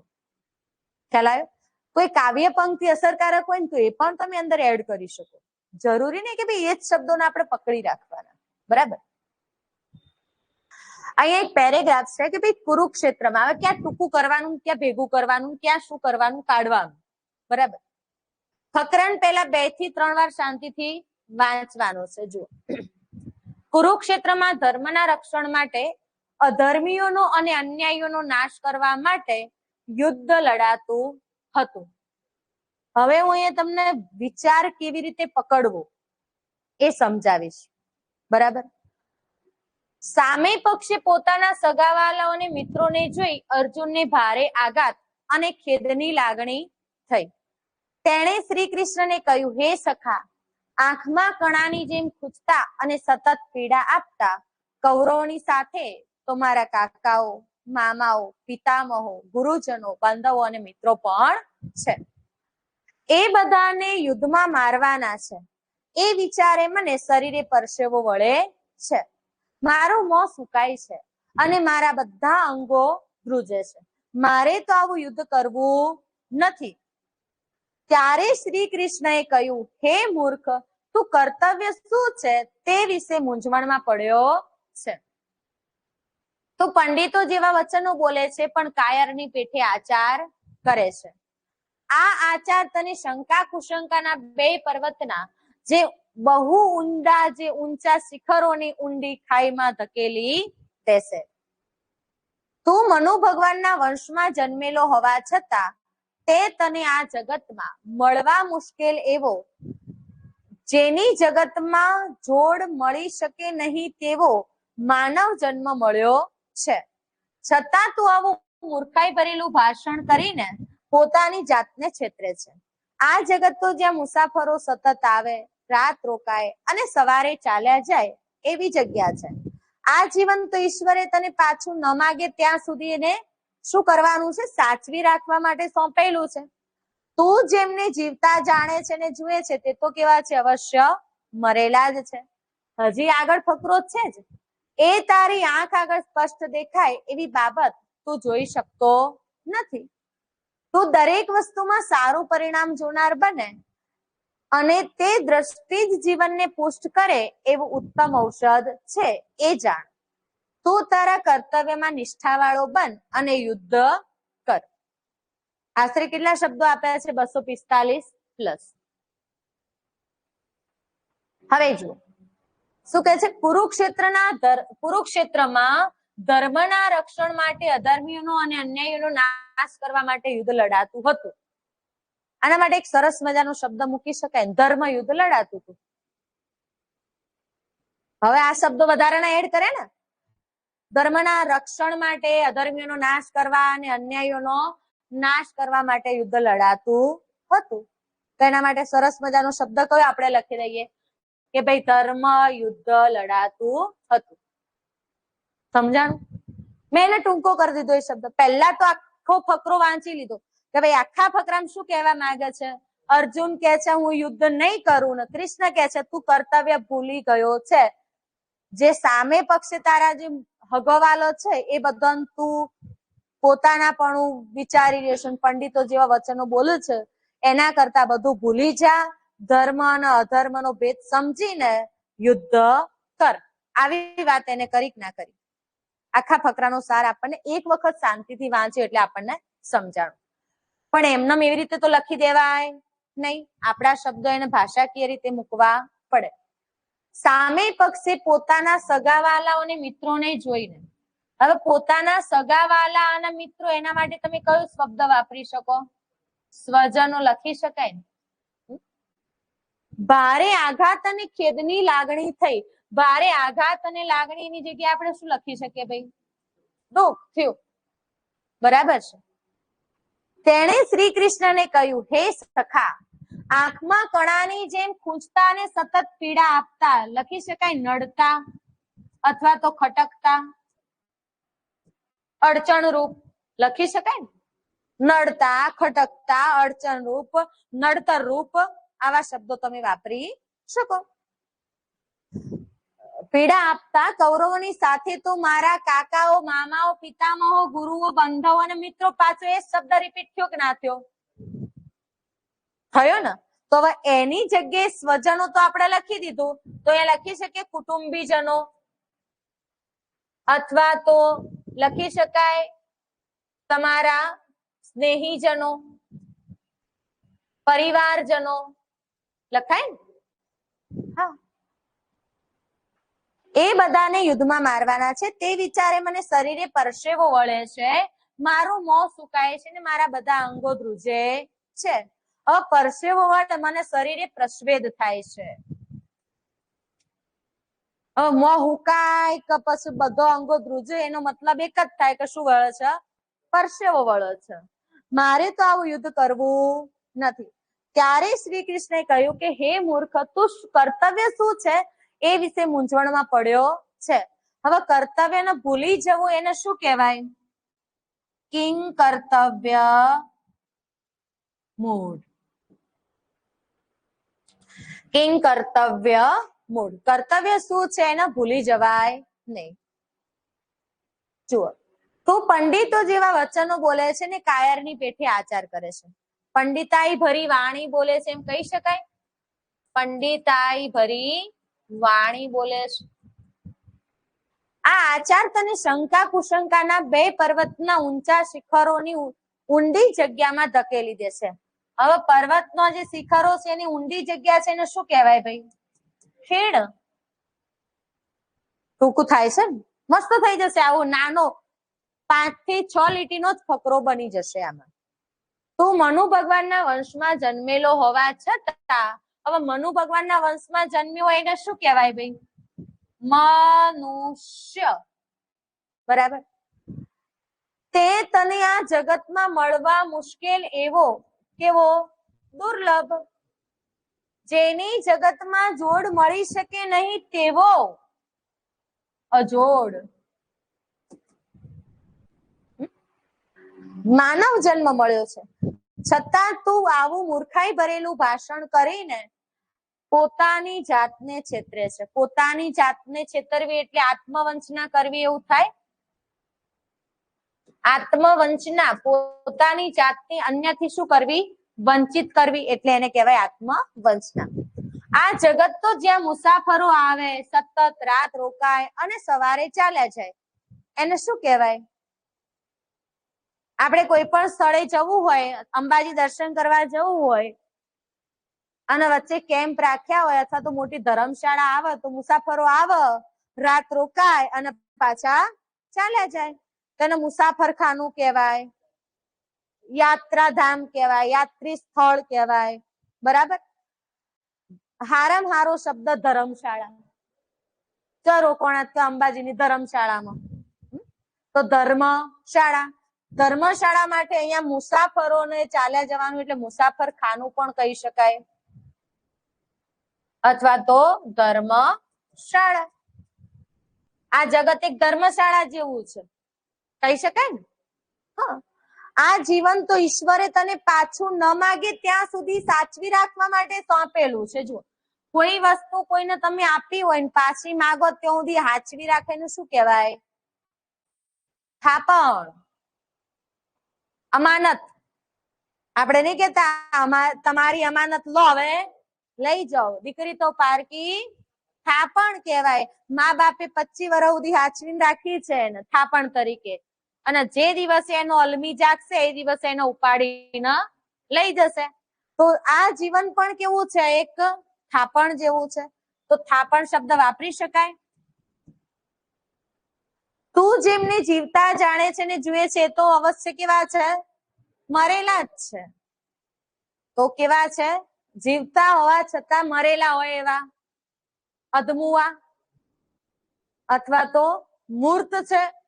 જીવતા જાણે છે તો કેવા છે? અવશ્ય મરેલા જ છે. તો પહેલાથી મરેલા જ છે, તે તો મૂર્ત છે ને. કેવા છે? મૂર્ત છે. એ તારી આંખ આગળ સ્પષ્ટ દેખાય એ બાબત તું જોઈ શકતો નથી. એ જોવા માટે તું કેવો છે? અદ્રશ્યમાન છે ને. કેવો છે? અદ્રશ્યમાન, અસ્પષ્ટ છે. તારે તું સ્પષ્ટ જોઈ શકતો નહીં. આપણે કેતા કોકને કે ભાઈ તને હાય આટલી બાબત ચોખ્ખી બાબત ચમ તને દેખાતી નહીં, તો અધળો થઈ ગયો, તને આવું સ્પષ્ટ દેખાતું જ નહીં. આપણે એવું બોલીએ છીએ. તો એ જ વસ્તુ છે કે અદ્રશ્યમાન વસ્તુ તું જોઈ શકતો નથી. દરેક વસ્તુમાં સારું પરિણામ જોનાર બને અને દીર્ઘ દ્રષ્ટિ જ જીવનને પુષ્ટ કરે એવું ઉત્તમ ઔષધ છે. દરેક વસ્તુમાં સારું પરિણામ જોવું અને દ્રષ્ટિ, અને એ જ દ્રષ્ટિ જીવનને પુષ્ટ કરે. હંમેશા દીર્ઘ દ્રષ્ટા રહેવું. કેવા રહેવું? દીર્ઘ દ્રષ્ટા. તમે નોકરી અત્યારે લો છો, શેના માટે લો છો? અત્યારે ભાઈ આટલો 25,000 કે 40,000 પગાર પોસાવાનો છે તમને મોંઘવારીમાં? ના. છતાંય તમે કેમ પસંદ કરો છો? ભવિષ્યનું જોઈને, દીર્ઘ દ્રષ્ટા. કે ના ભાઈ એકવાર ગવર્મેન્ટ જોબ આવી જાય પછી આખી જિંદગી શાંતિ જ શાંતિ છે, કોઈ માથાકૂટ છે નહીં, પાછું 8મું પગાર પંચ ડોકિયા કરી રહ્યું છે.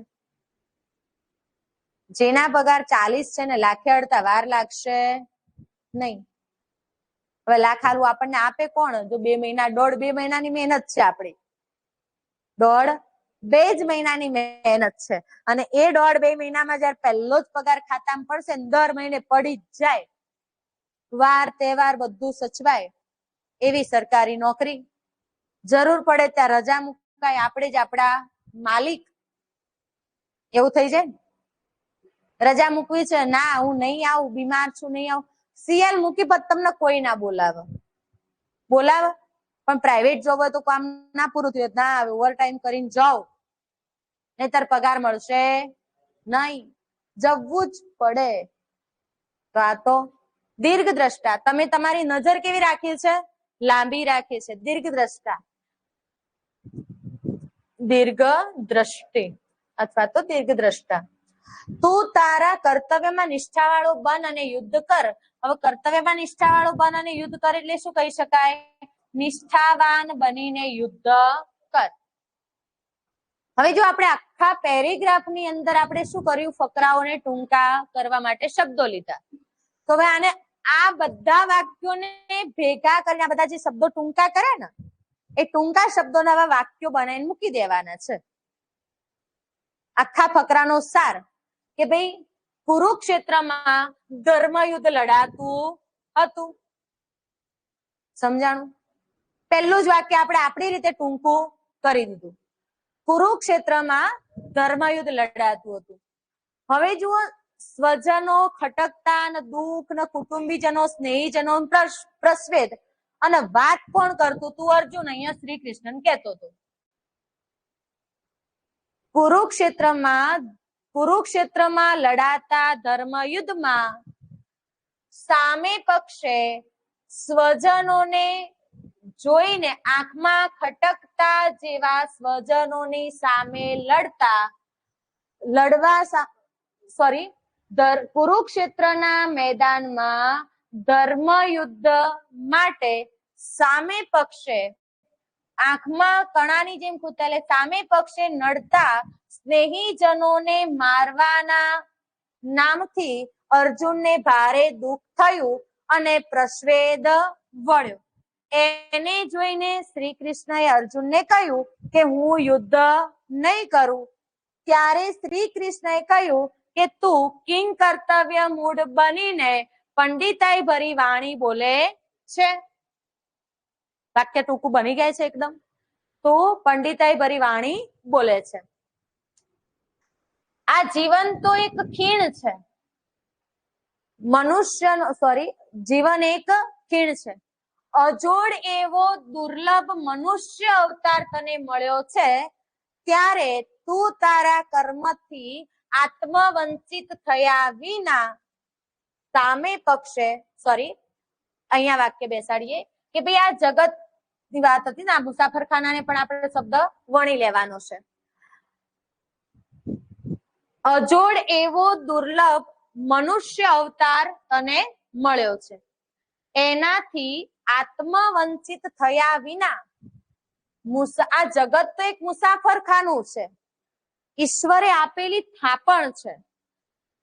જે મૂર્ત લોકો છે અથવા તો જે લોકો મરેલા છે એમને મરેલા જ સમજ અને મરેલા સમજીને અદ્રશ્યમાન બાબત જોઈને દીર્ઘદ્રષ્ટા બની નિષ્ઠાવાન બનીને યુદ્ધ કર.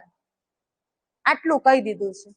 હવે એ ફકરાને મેં આ રીતે લખે. જો મેં તો શું કર્યું છે, આવી રીતે તમને પણ કહું છું કે ભાઈ આ બધા શબ્દો મેં આ ઉપર લખ્યા ને, આ ઉપર મેં લખ્યા એવા તમારે પણ લખી દેવાના, જેથી કરીને તમને કોઈ શબ્દ વાક્ય બનાવવામાં તકલીફ પડે નહીં.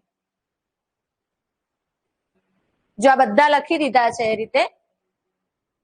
હવે અહીંયા લખ્યું છે ભાઈ, કુરુક્ષેત્રમાં લડાતા ધર્મયુદ્ધમાં વિપક્ષે સ્વજનોને જોઈ દુઃખી થયેલા અર્જુને સખા શ્રી કૃષ્ણને આંખમાં ખટકતા કૌરવોની સાથે સ્વજનોને મારવાના વિચારથી સંતાપ થતો હોવાથી, જો બધા મેં ઘણા શબ્દો મારા એડ કર્યા ને, સંતાપ થતો હોવાથી નહીં લડું એમ કહ્યું. શ્રી કૃષ્ણએ તેની મૂર્ખતા સમજાવતા કહ્યું કે તું પંડિતાઈ ભરી વાતો કરવા છતાં કાયર અને કિંગ કર્તવ્ય મૂળ બન્યો છે, જે તને શંકા કુશંકાની ખાઈમાં ધકેલી દેશે. અજોડા દુર્લભ મનુષ્ય અવતાર મળવા છતાં મૂર્ખાઈને લીધે આત્મવંચના કરે છે.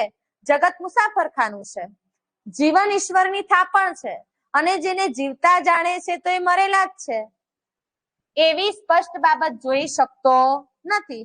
માટે આવી દ્રષ્ટિ વિકસાવી આશાવાદી અને કર્તવ્યનિષ્ઠ બની યુદ્ધ કર. આશાવાદીની જગ્યાએ તમે લખી શકો કે ભાઈ દીર્ઘ દ્રષ્ટા બની યુદ્ધ કર. સમજાય? આખો ફકરો જે કહેવા માંગતો તો આપણે બીજા શબ્દો પણ શું કર્યા, એડ કરે. શબ્દોની સાથે સાથે આપણી વાક્ય રચના આપણે આપણી રીતે બેસતી કરી છે. ખ્યાલ આવે ને? ચલો, એ જ રીતે બીજો એક પેરેગ્રાફ છે. આ પેરેગ્રાફ તમને થોડો હાર્ડ લાગશે, પણ પહેલા એક ઈઝી પેરેગ્રાફ આપું તમને.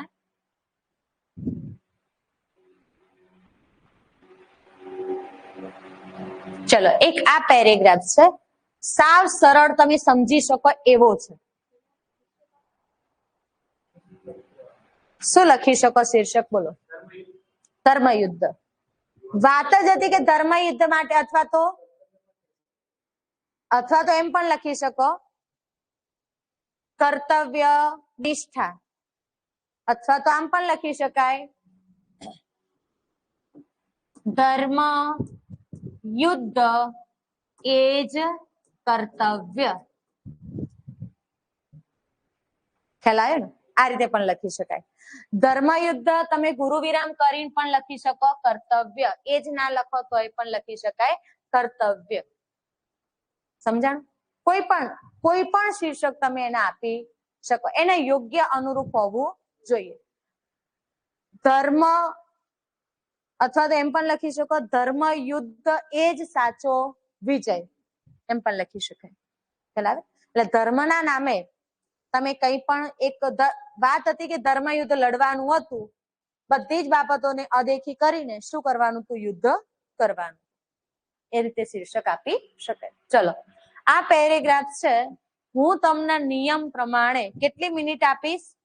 20 મિનિટ છે ને આપણી પાસે? હા, 20 મિનિટ છે. તમને 20 મિનિટ આપું ને? કેટલી વાર વાંચશો? 3 વાર વાંચો, જેટલી વાર વાંચવું હોય એટલી વાર. પણ શરૂઆતની 15 મિનિટ વાંચવાની છે, બાકીની 5 મિનિટમાં તમારે લખવાનું છે. 20 મિનિટનો ટાઈમિંગ તમને આપ્યો. અબગડી. ચલો.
શું થયું?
એકદમ ઈઝી રીતે થઈ જશે.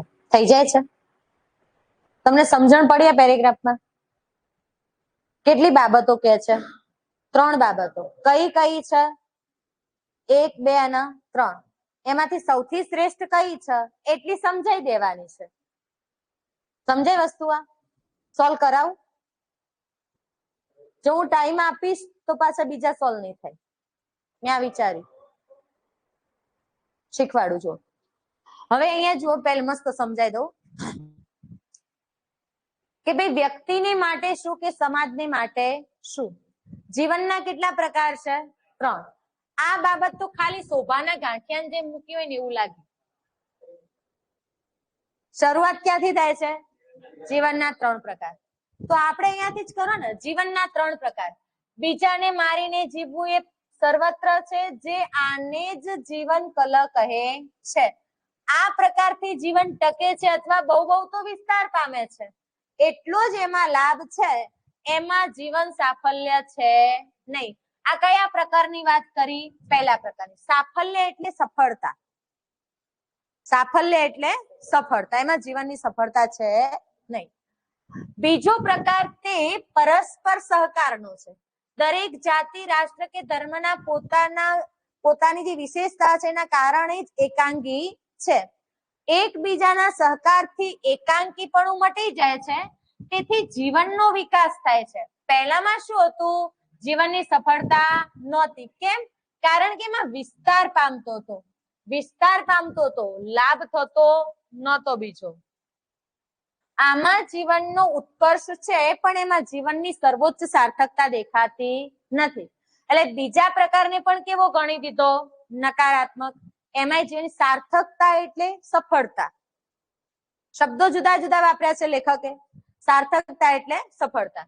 જીવન પણ અંતે આત્મ સાક્ષાત્કારનું સાધન જ છે. એ સાર્થક્ય ધ્યાનમાં આવ્યા પછી સ્વાર્પણ માટે જીવવું એ ત્રીજો પ્રકાર છે. તો ત્રીજો પ્રકાર કયો? સ્વાર્પણ માટે જીવવું. મનુષ્ય હૃદયને સ્ફુરે છે, આ સ્વાર્પણ દ્વારા જ જીવન જીવે છે. તે કંઈ જુદું જ હોય છે. એ મારફતે જ જીવનનો પરમ ઉદ્દેશ સમજાય છે અને સફળ થાય છે. તો ત્રીજા ફકરામાં શું થયું? સફળતા છે. સમજાણું આવું?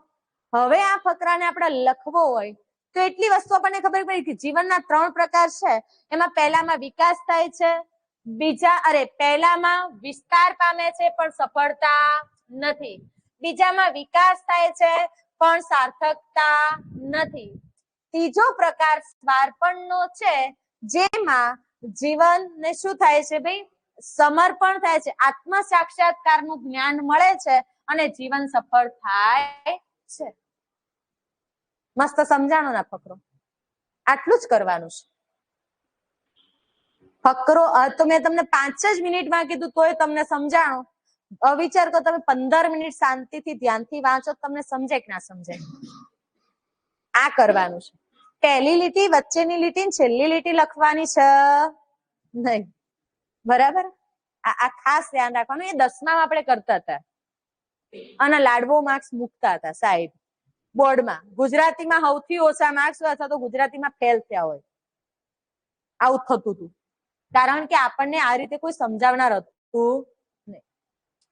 તો આ પ્રકારને લખી શકાય ને? તો જીવનના કેટલા પ્રકાર છે? 3. હવે ક્યાં લખી શકાય? પહેલો પ્રકાર બીજાને મારીને જીવવું. પહેલો પ્રકાર બીજાને મારીને જીવવું. બીજો પ્રકાર છે પરસ્પર સહકાર. ત્રીજો પ્રકાર છે સ્વાર્પણ માટે જીવવું. આ ત્રીજો પ્રકાર છે. સ્વાર્પણ માટે જીવવું એ ત્રીજો પ્રકાર. ત્રણેયમાં સૌથી શ્રેષ્ઠ ત્રીજો પ્રકાર છે.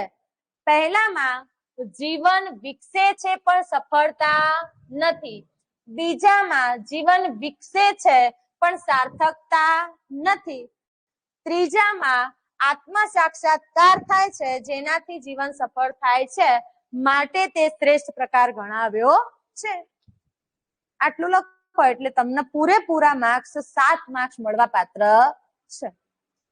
પૂરેપૂરા 10 નહીં હો, 7. હવે આ જ વસ્તુ તમારે શીર્ષક આપવું હોય તમે શું લખી શકો? જીવનની સફળતા. આત્મ સાક્ષાત્કાર એ જ સાચું જીવન. જીવનની સફળતા, જીવન સાફલ્ય એમ પણ લખી શકાય. લખાય ને? ખાવગના આટલું ઈઝી છે. જુઓ, જીવનના 3 પ્રકાર. હવે જેવું હું બોલે એવું જ મેં લખ્યું છે. જીવનના 3 પ્રકાર: બીજાને મારીને જીવવું, એકબીજાના સહકારથી જીવવું અને સ્વાર્પણ માટે જીવવું. આ ત્રણેયમાંથી ત્રીજો પ્રકાર કેવો છે? શ્રેષ્ઠ. પહેલામાં જીવન ટકે પણ સફળતા નથી, બીજામાં વિકસે પણ સાર્થક નથી, જ્યારે ત્રીજામાં જે જીવન પ્રાપ્ત થાય છે તે જીવનને સફળતા તરફ દોરી જાય છે, જીવન સાફલ્ય. માગ્યું હોય તો અહીંયા લખવાનું, ના માગ્યું હોય તો નીચે લખવાનું. ક્લિયર?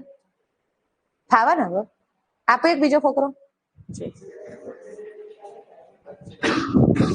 અહીંયા વચ્ચે નીચે ના, વચ્ચે લખવું હોય તો ઉપર, મથાળો ઉપર જ હોય, બાકી બધું તો કેવું હોય સાઈડમાં.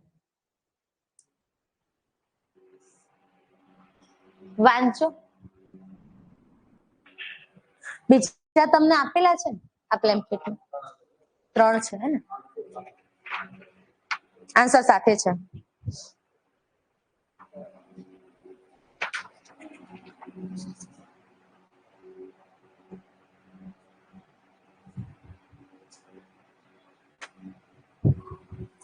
આગળ જઈને વાંચો. બાકી છે? કોને બાકી છે? પાછળથી આવીને બાકી હશે.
સમજાય? વંચાઈ ગયું એક વખત?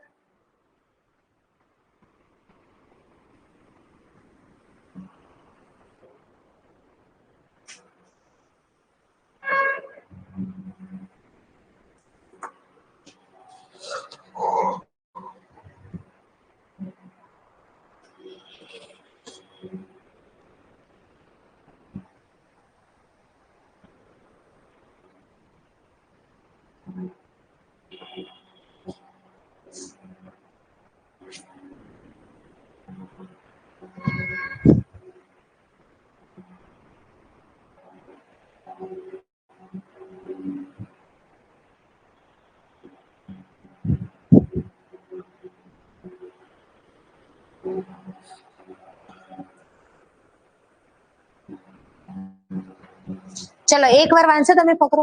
શું કહેવા માંગે છે ફકરામાં? અભિમાનની વાત કરી છે કે ભાઈ ખોટું અભિમાન રાખવાથી દેશને ફાયદો થાય નહીં. જો ખોટા અભિમાન રાખવાથી દેશને કઈ પણ ફાયદો થતો નથી. જે વાત આપણામાં નઠારી હશે તેને જાણીને કે અજાણમાં આપણે સારી કહીશું, તેથી કદી તે સારી થવાની છે ના. આપણે સારી કહીશું માટે બીજા લોકો કદી સારી કહેવાના નથી. જાણી જોઈને નઠારી વાત સારી કેવી એના જેવી બીજી મૂર્ખાઈ નથી. હવે આ તો લેખકે બકવાટ કર્યો છે. હારીન ખોટી કરે છે તો એ તો શું છે? એક બકવાટ છે.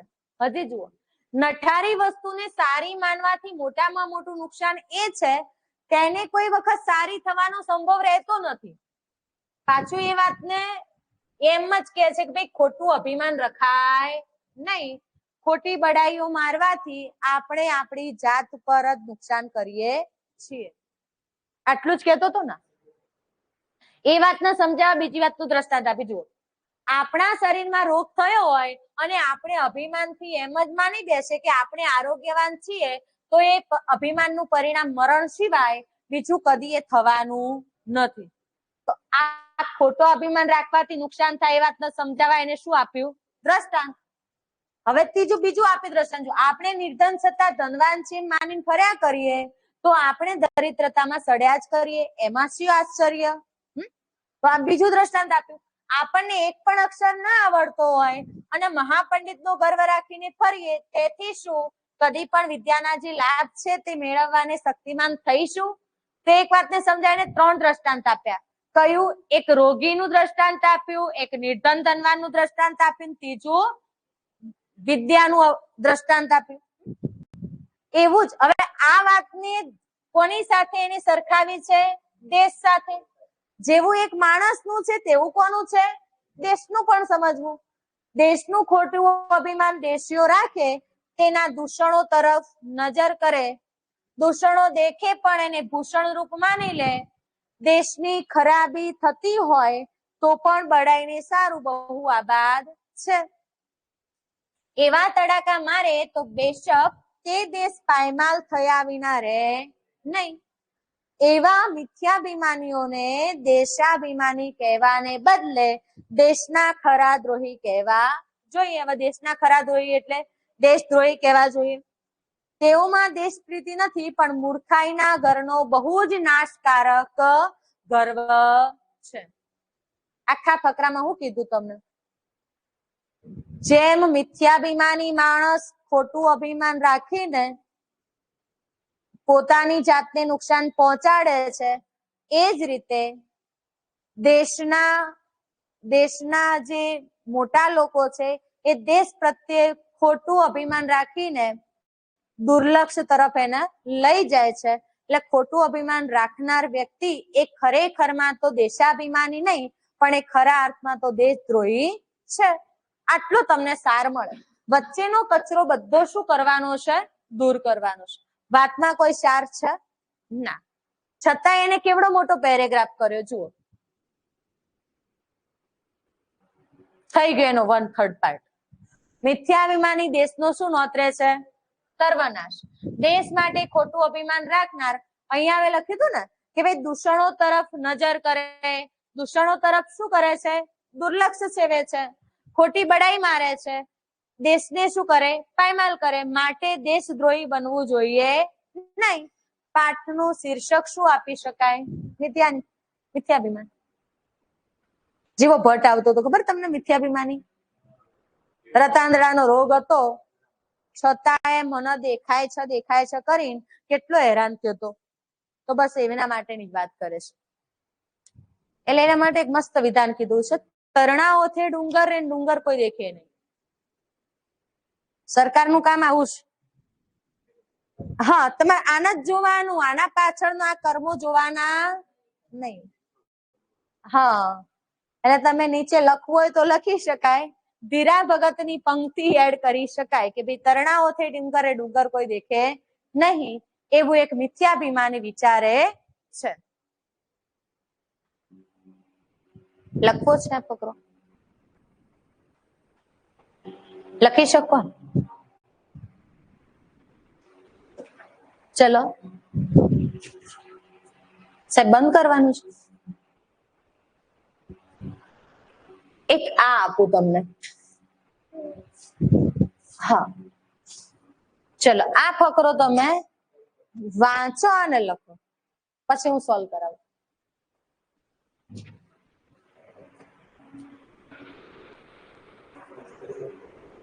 હા, તમે જેમ વિચારીને લખવું એમ લખો. હવે કચરો દૂર કરતો તો આવડે ને? ના, આખો ઉતારવા જ કેટલો પહોંચે ટાઈમ? ખાલી આને વાંચવાનો.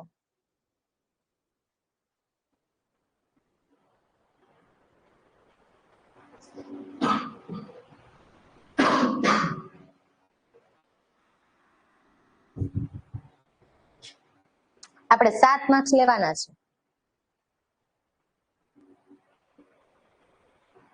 શું કમેન્ટ છે સાહેબ? જો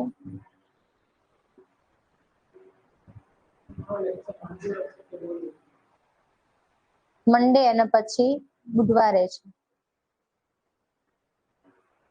બુધવારે છે ને મારું લેક્ચર. સોમવારે અને બુધવારે મારું લેક્ચર છે.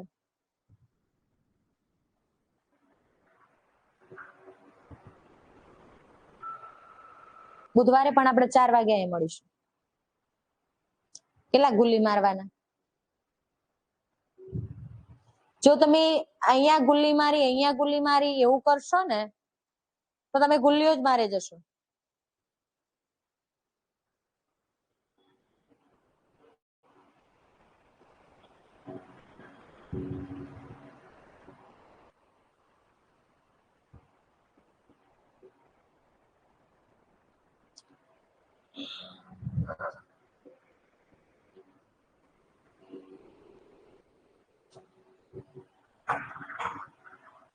તમારે ખાસ કરીને આવા પેરેગ્રાફ જ ગાંધી યુગના સર્જકોના જ પૂછાશે.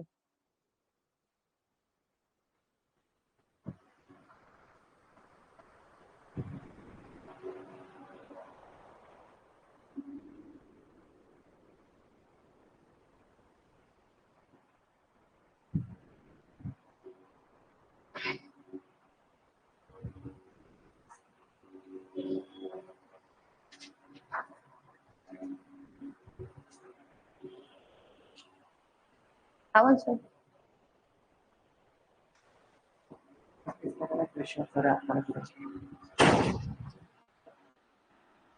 બીજા ક્વેશ્ચન જ આપના છે, આન્સર આવવાનો છે. આન્સર બુધવારે આપશો. અરે અત્યારે આપી દેવાના છે ને? ઓકે, આના આન્સર આપણે બુધવારે આપીશું.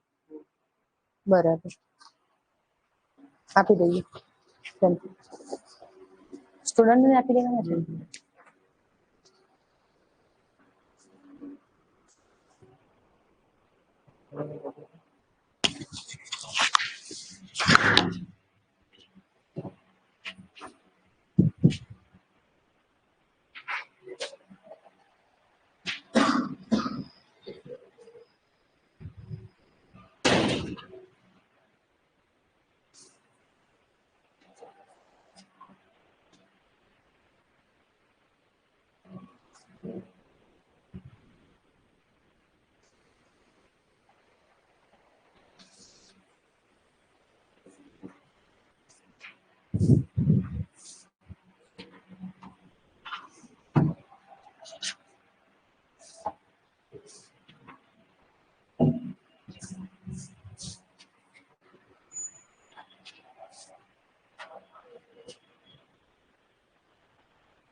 બંધ કરવું છે,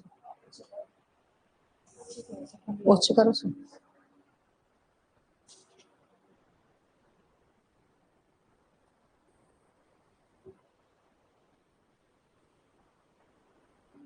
સમજાય છે પેરેગ્રાફ કે સમજાવું? જુઓ કે એક અરીસા ઉપર જો કચરો અને ધૂળ જામી ગયા હોય તો એમાં આપણું પ્રતિબિંબ જોઈ શકાતું નથી. પહેલું દ્રષ્ટાંત મૂકી દીધું છે કે જેમ અરીસા ઉપર કચરો અને ધૂળ જામી ગયા હોય તો આપણું પ્રતિબિંબ આપણે જોઈ શકીએ ના.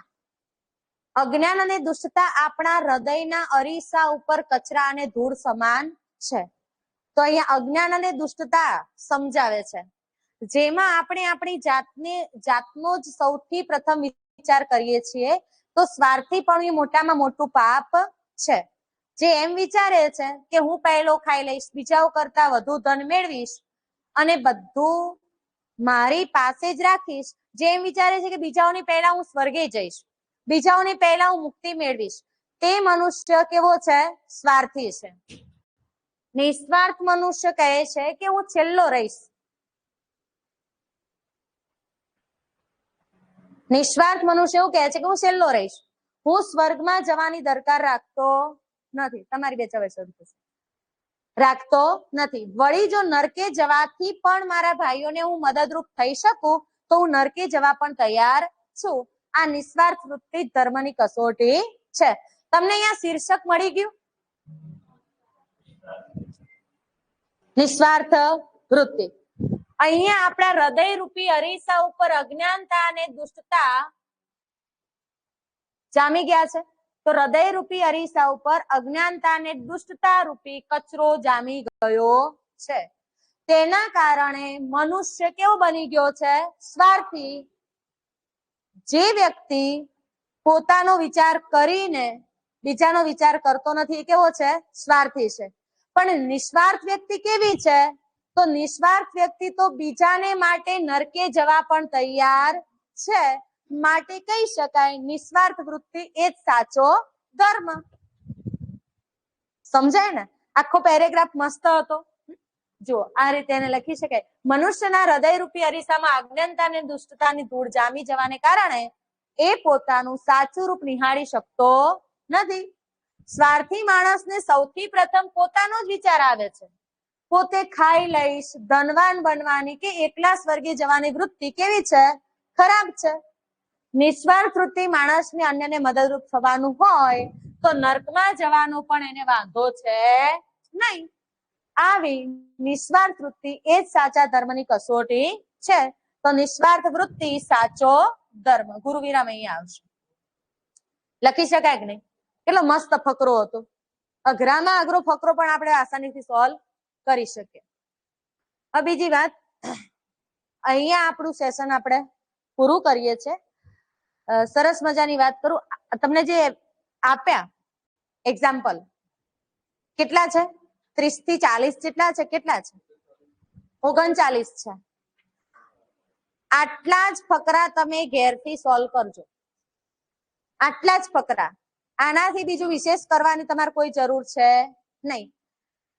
અહીંયા હું જેટલું ક્લાસમાં કરાવું ને એ અને એના પછી હું જેવું આવું પ્રેક્ટિસ માટે આપું ને એ એટલું જ તૈયાર કરો. એનાથી વિશેષ કશું જ કરવાની જરૂર નથી. કશું એટલે કશું જ. બરાબર ને? આટલો હું તમને વિશ્વાસ આપું છું. કાંઈ જ નહીં કરવાનું. જેમ 10મા ધોરણમાં બોર્ડની એક્ઝામ આપતો વિદ્યાર્થી કે ભાઈ આ પૂછાવાનો છે તે પૂછાવાનો જ છે, એના સાહેબ ઉપર જ વિશ્વાસ હોય ને. સાહેબે આઈએમપી આપ્યો છે તો એટલું કરીને બસ રમવા જ જતો રહે. આપણે એટલું જ કરવાનું. પછી માં હું કે ખબર છે, હારો રખડ રખડ કરો તો રિઝલ્ટ આવ્યું તો પણ એને તે ખબર જ હતી કે આટલું કર્યું છે ને આટલું જ માર કરવાનું છે, એટલું થઈ જાય પછી આપણે રમવા જ જવાનું છે. સમજાય ને? એટલું જ કરવાનું. આજે બુધવારે આજે આપણે આપે ને આન્સર, એની આન્સર કી તમને બુધવારે મળી જશે. એટલે આવતીકાલે અને આજે સાંજે પણ જઈને મેં જેમ તમને શીખવાડ્યું એમ 39 પેરેગ્રાફનું તમારે વાંચન કરવાનું છે, પ્લસ એની પ્રેક્ટિસ કરીને એના આન્સર તમારે લખવાના છે. બુધવારે આન્સર કી તમને મળી જશે અને એ આન્સર કી તમને મળશે પછી તમે એની સાથે કમ્પેર કરો. ના સમજાય એ મારો લેક્ચર એના જ દિવસે બુધવારે પાછું હશે તો વળી પાછા તમે મને પૂછી શકો. સમજાય ને? તમારા બીજા મિત્રો પણ હોય, ટાઈમના અભાવે આવી ના શકે તો એને પણ તમે જાણ કરી શકો. જેટલી તૈયારી હું ક્લાસમાં કરાવું એના સિવાયનું ઈતર તીતર ક્યાંય ડાફેરો મારવા નહીં જવાનું. ખબર પડી ને? ક્યોય એટલે ક્યોય તો ભાઈ આનું પેમ્પલેટ હોય બહાર પડ્યું આપણે જોઈ લઈએ. બધી બાજુ લાવડિયો નહીં મારવાનો. જે કરો એ એક જ કરો. દેશી ભાષામાં લાવડિયો નહીં મારવાનો. હા, ગોથો એક જ બુક 5 વખત વાંચીએ ને 5 બુકો એક વખત વાંચીએ ને એમાં એક જ 5 વખત વાંચીએ ને એ જ કામ કરે. ખ્યાલ આવે ને? કારણ કે એનું તમને બધું યાદ હોય અને એ જ પૂછે. કારણ કે નરસિંહનો જન્મ ભાવનગરના તળાજામ થયો તો બધી બુક મળે ભાવનગરનું તળાજા જ હોય. પછી યુવાની લોય કે વાની લોય કે વાની લોય બધામાં એક જ હોય. એટલે જે કરો એ એક જ કરો અને આટલું જ કરો. આટલી પ્રેક્ટિસ કરશો એટલે તમારી સારામાં સારી પકડ આવી જશે. અને તોય કોઈ પણ કન્ફ્યુઝન થાય તો મારું લેક્ચર પાછું બુધવારે છે. તમે વાંચશો તો તમને ખબર પડશે. ઘેર જઈ વાંચશો જ નહીં, પ્રેક્ટિસ જ નહીં કરો તમને ખબર પડશે. મેં તમને 3 લખીને આપ્યા છે આજના. બીજા જ છે ને, આ તો છે જ નહીં જે સોલ્વ કરાય, એ તો બીજા જ છે. પ્લસ તમને બીજા પાછા 39 મળ્યા, એની પ્રેક્ટિસ કરો. મેં જે પેલા લખ્યા છે એને સમજવાનો પ્રયત્ન કરો. બેનને ક્યાંથી ક્યાં લઈ ગયા છે. વળી પાછું આપણે બુધવારે મળીએ. સાહેબ બાકીના બધા મિત્રોને જેને બાકી હોય પ્રેમ્પલેટ એને આપી દો. આપી દીધા બધા? ઓકે, ચલો મળીએ આપણે બુધવારે. જોડણી વાળું તમે મિત્રો પાસેથી ફોટોકોપી લઈ લો અથવા તો હા હું એના શેર કરાવી દઈશ. બરાબર,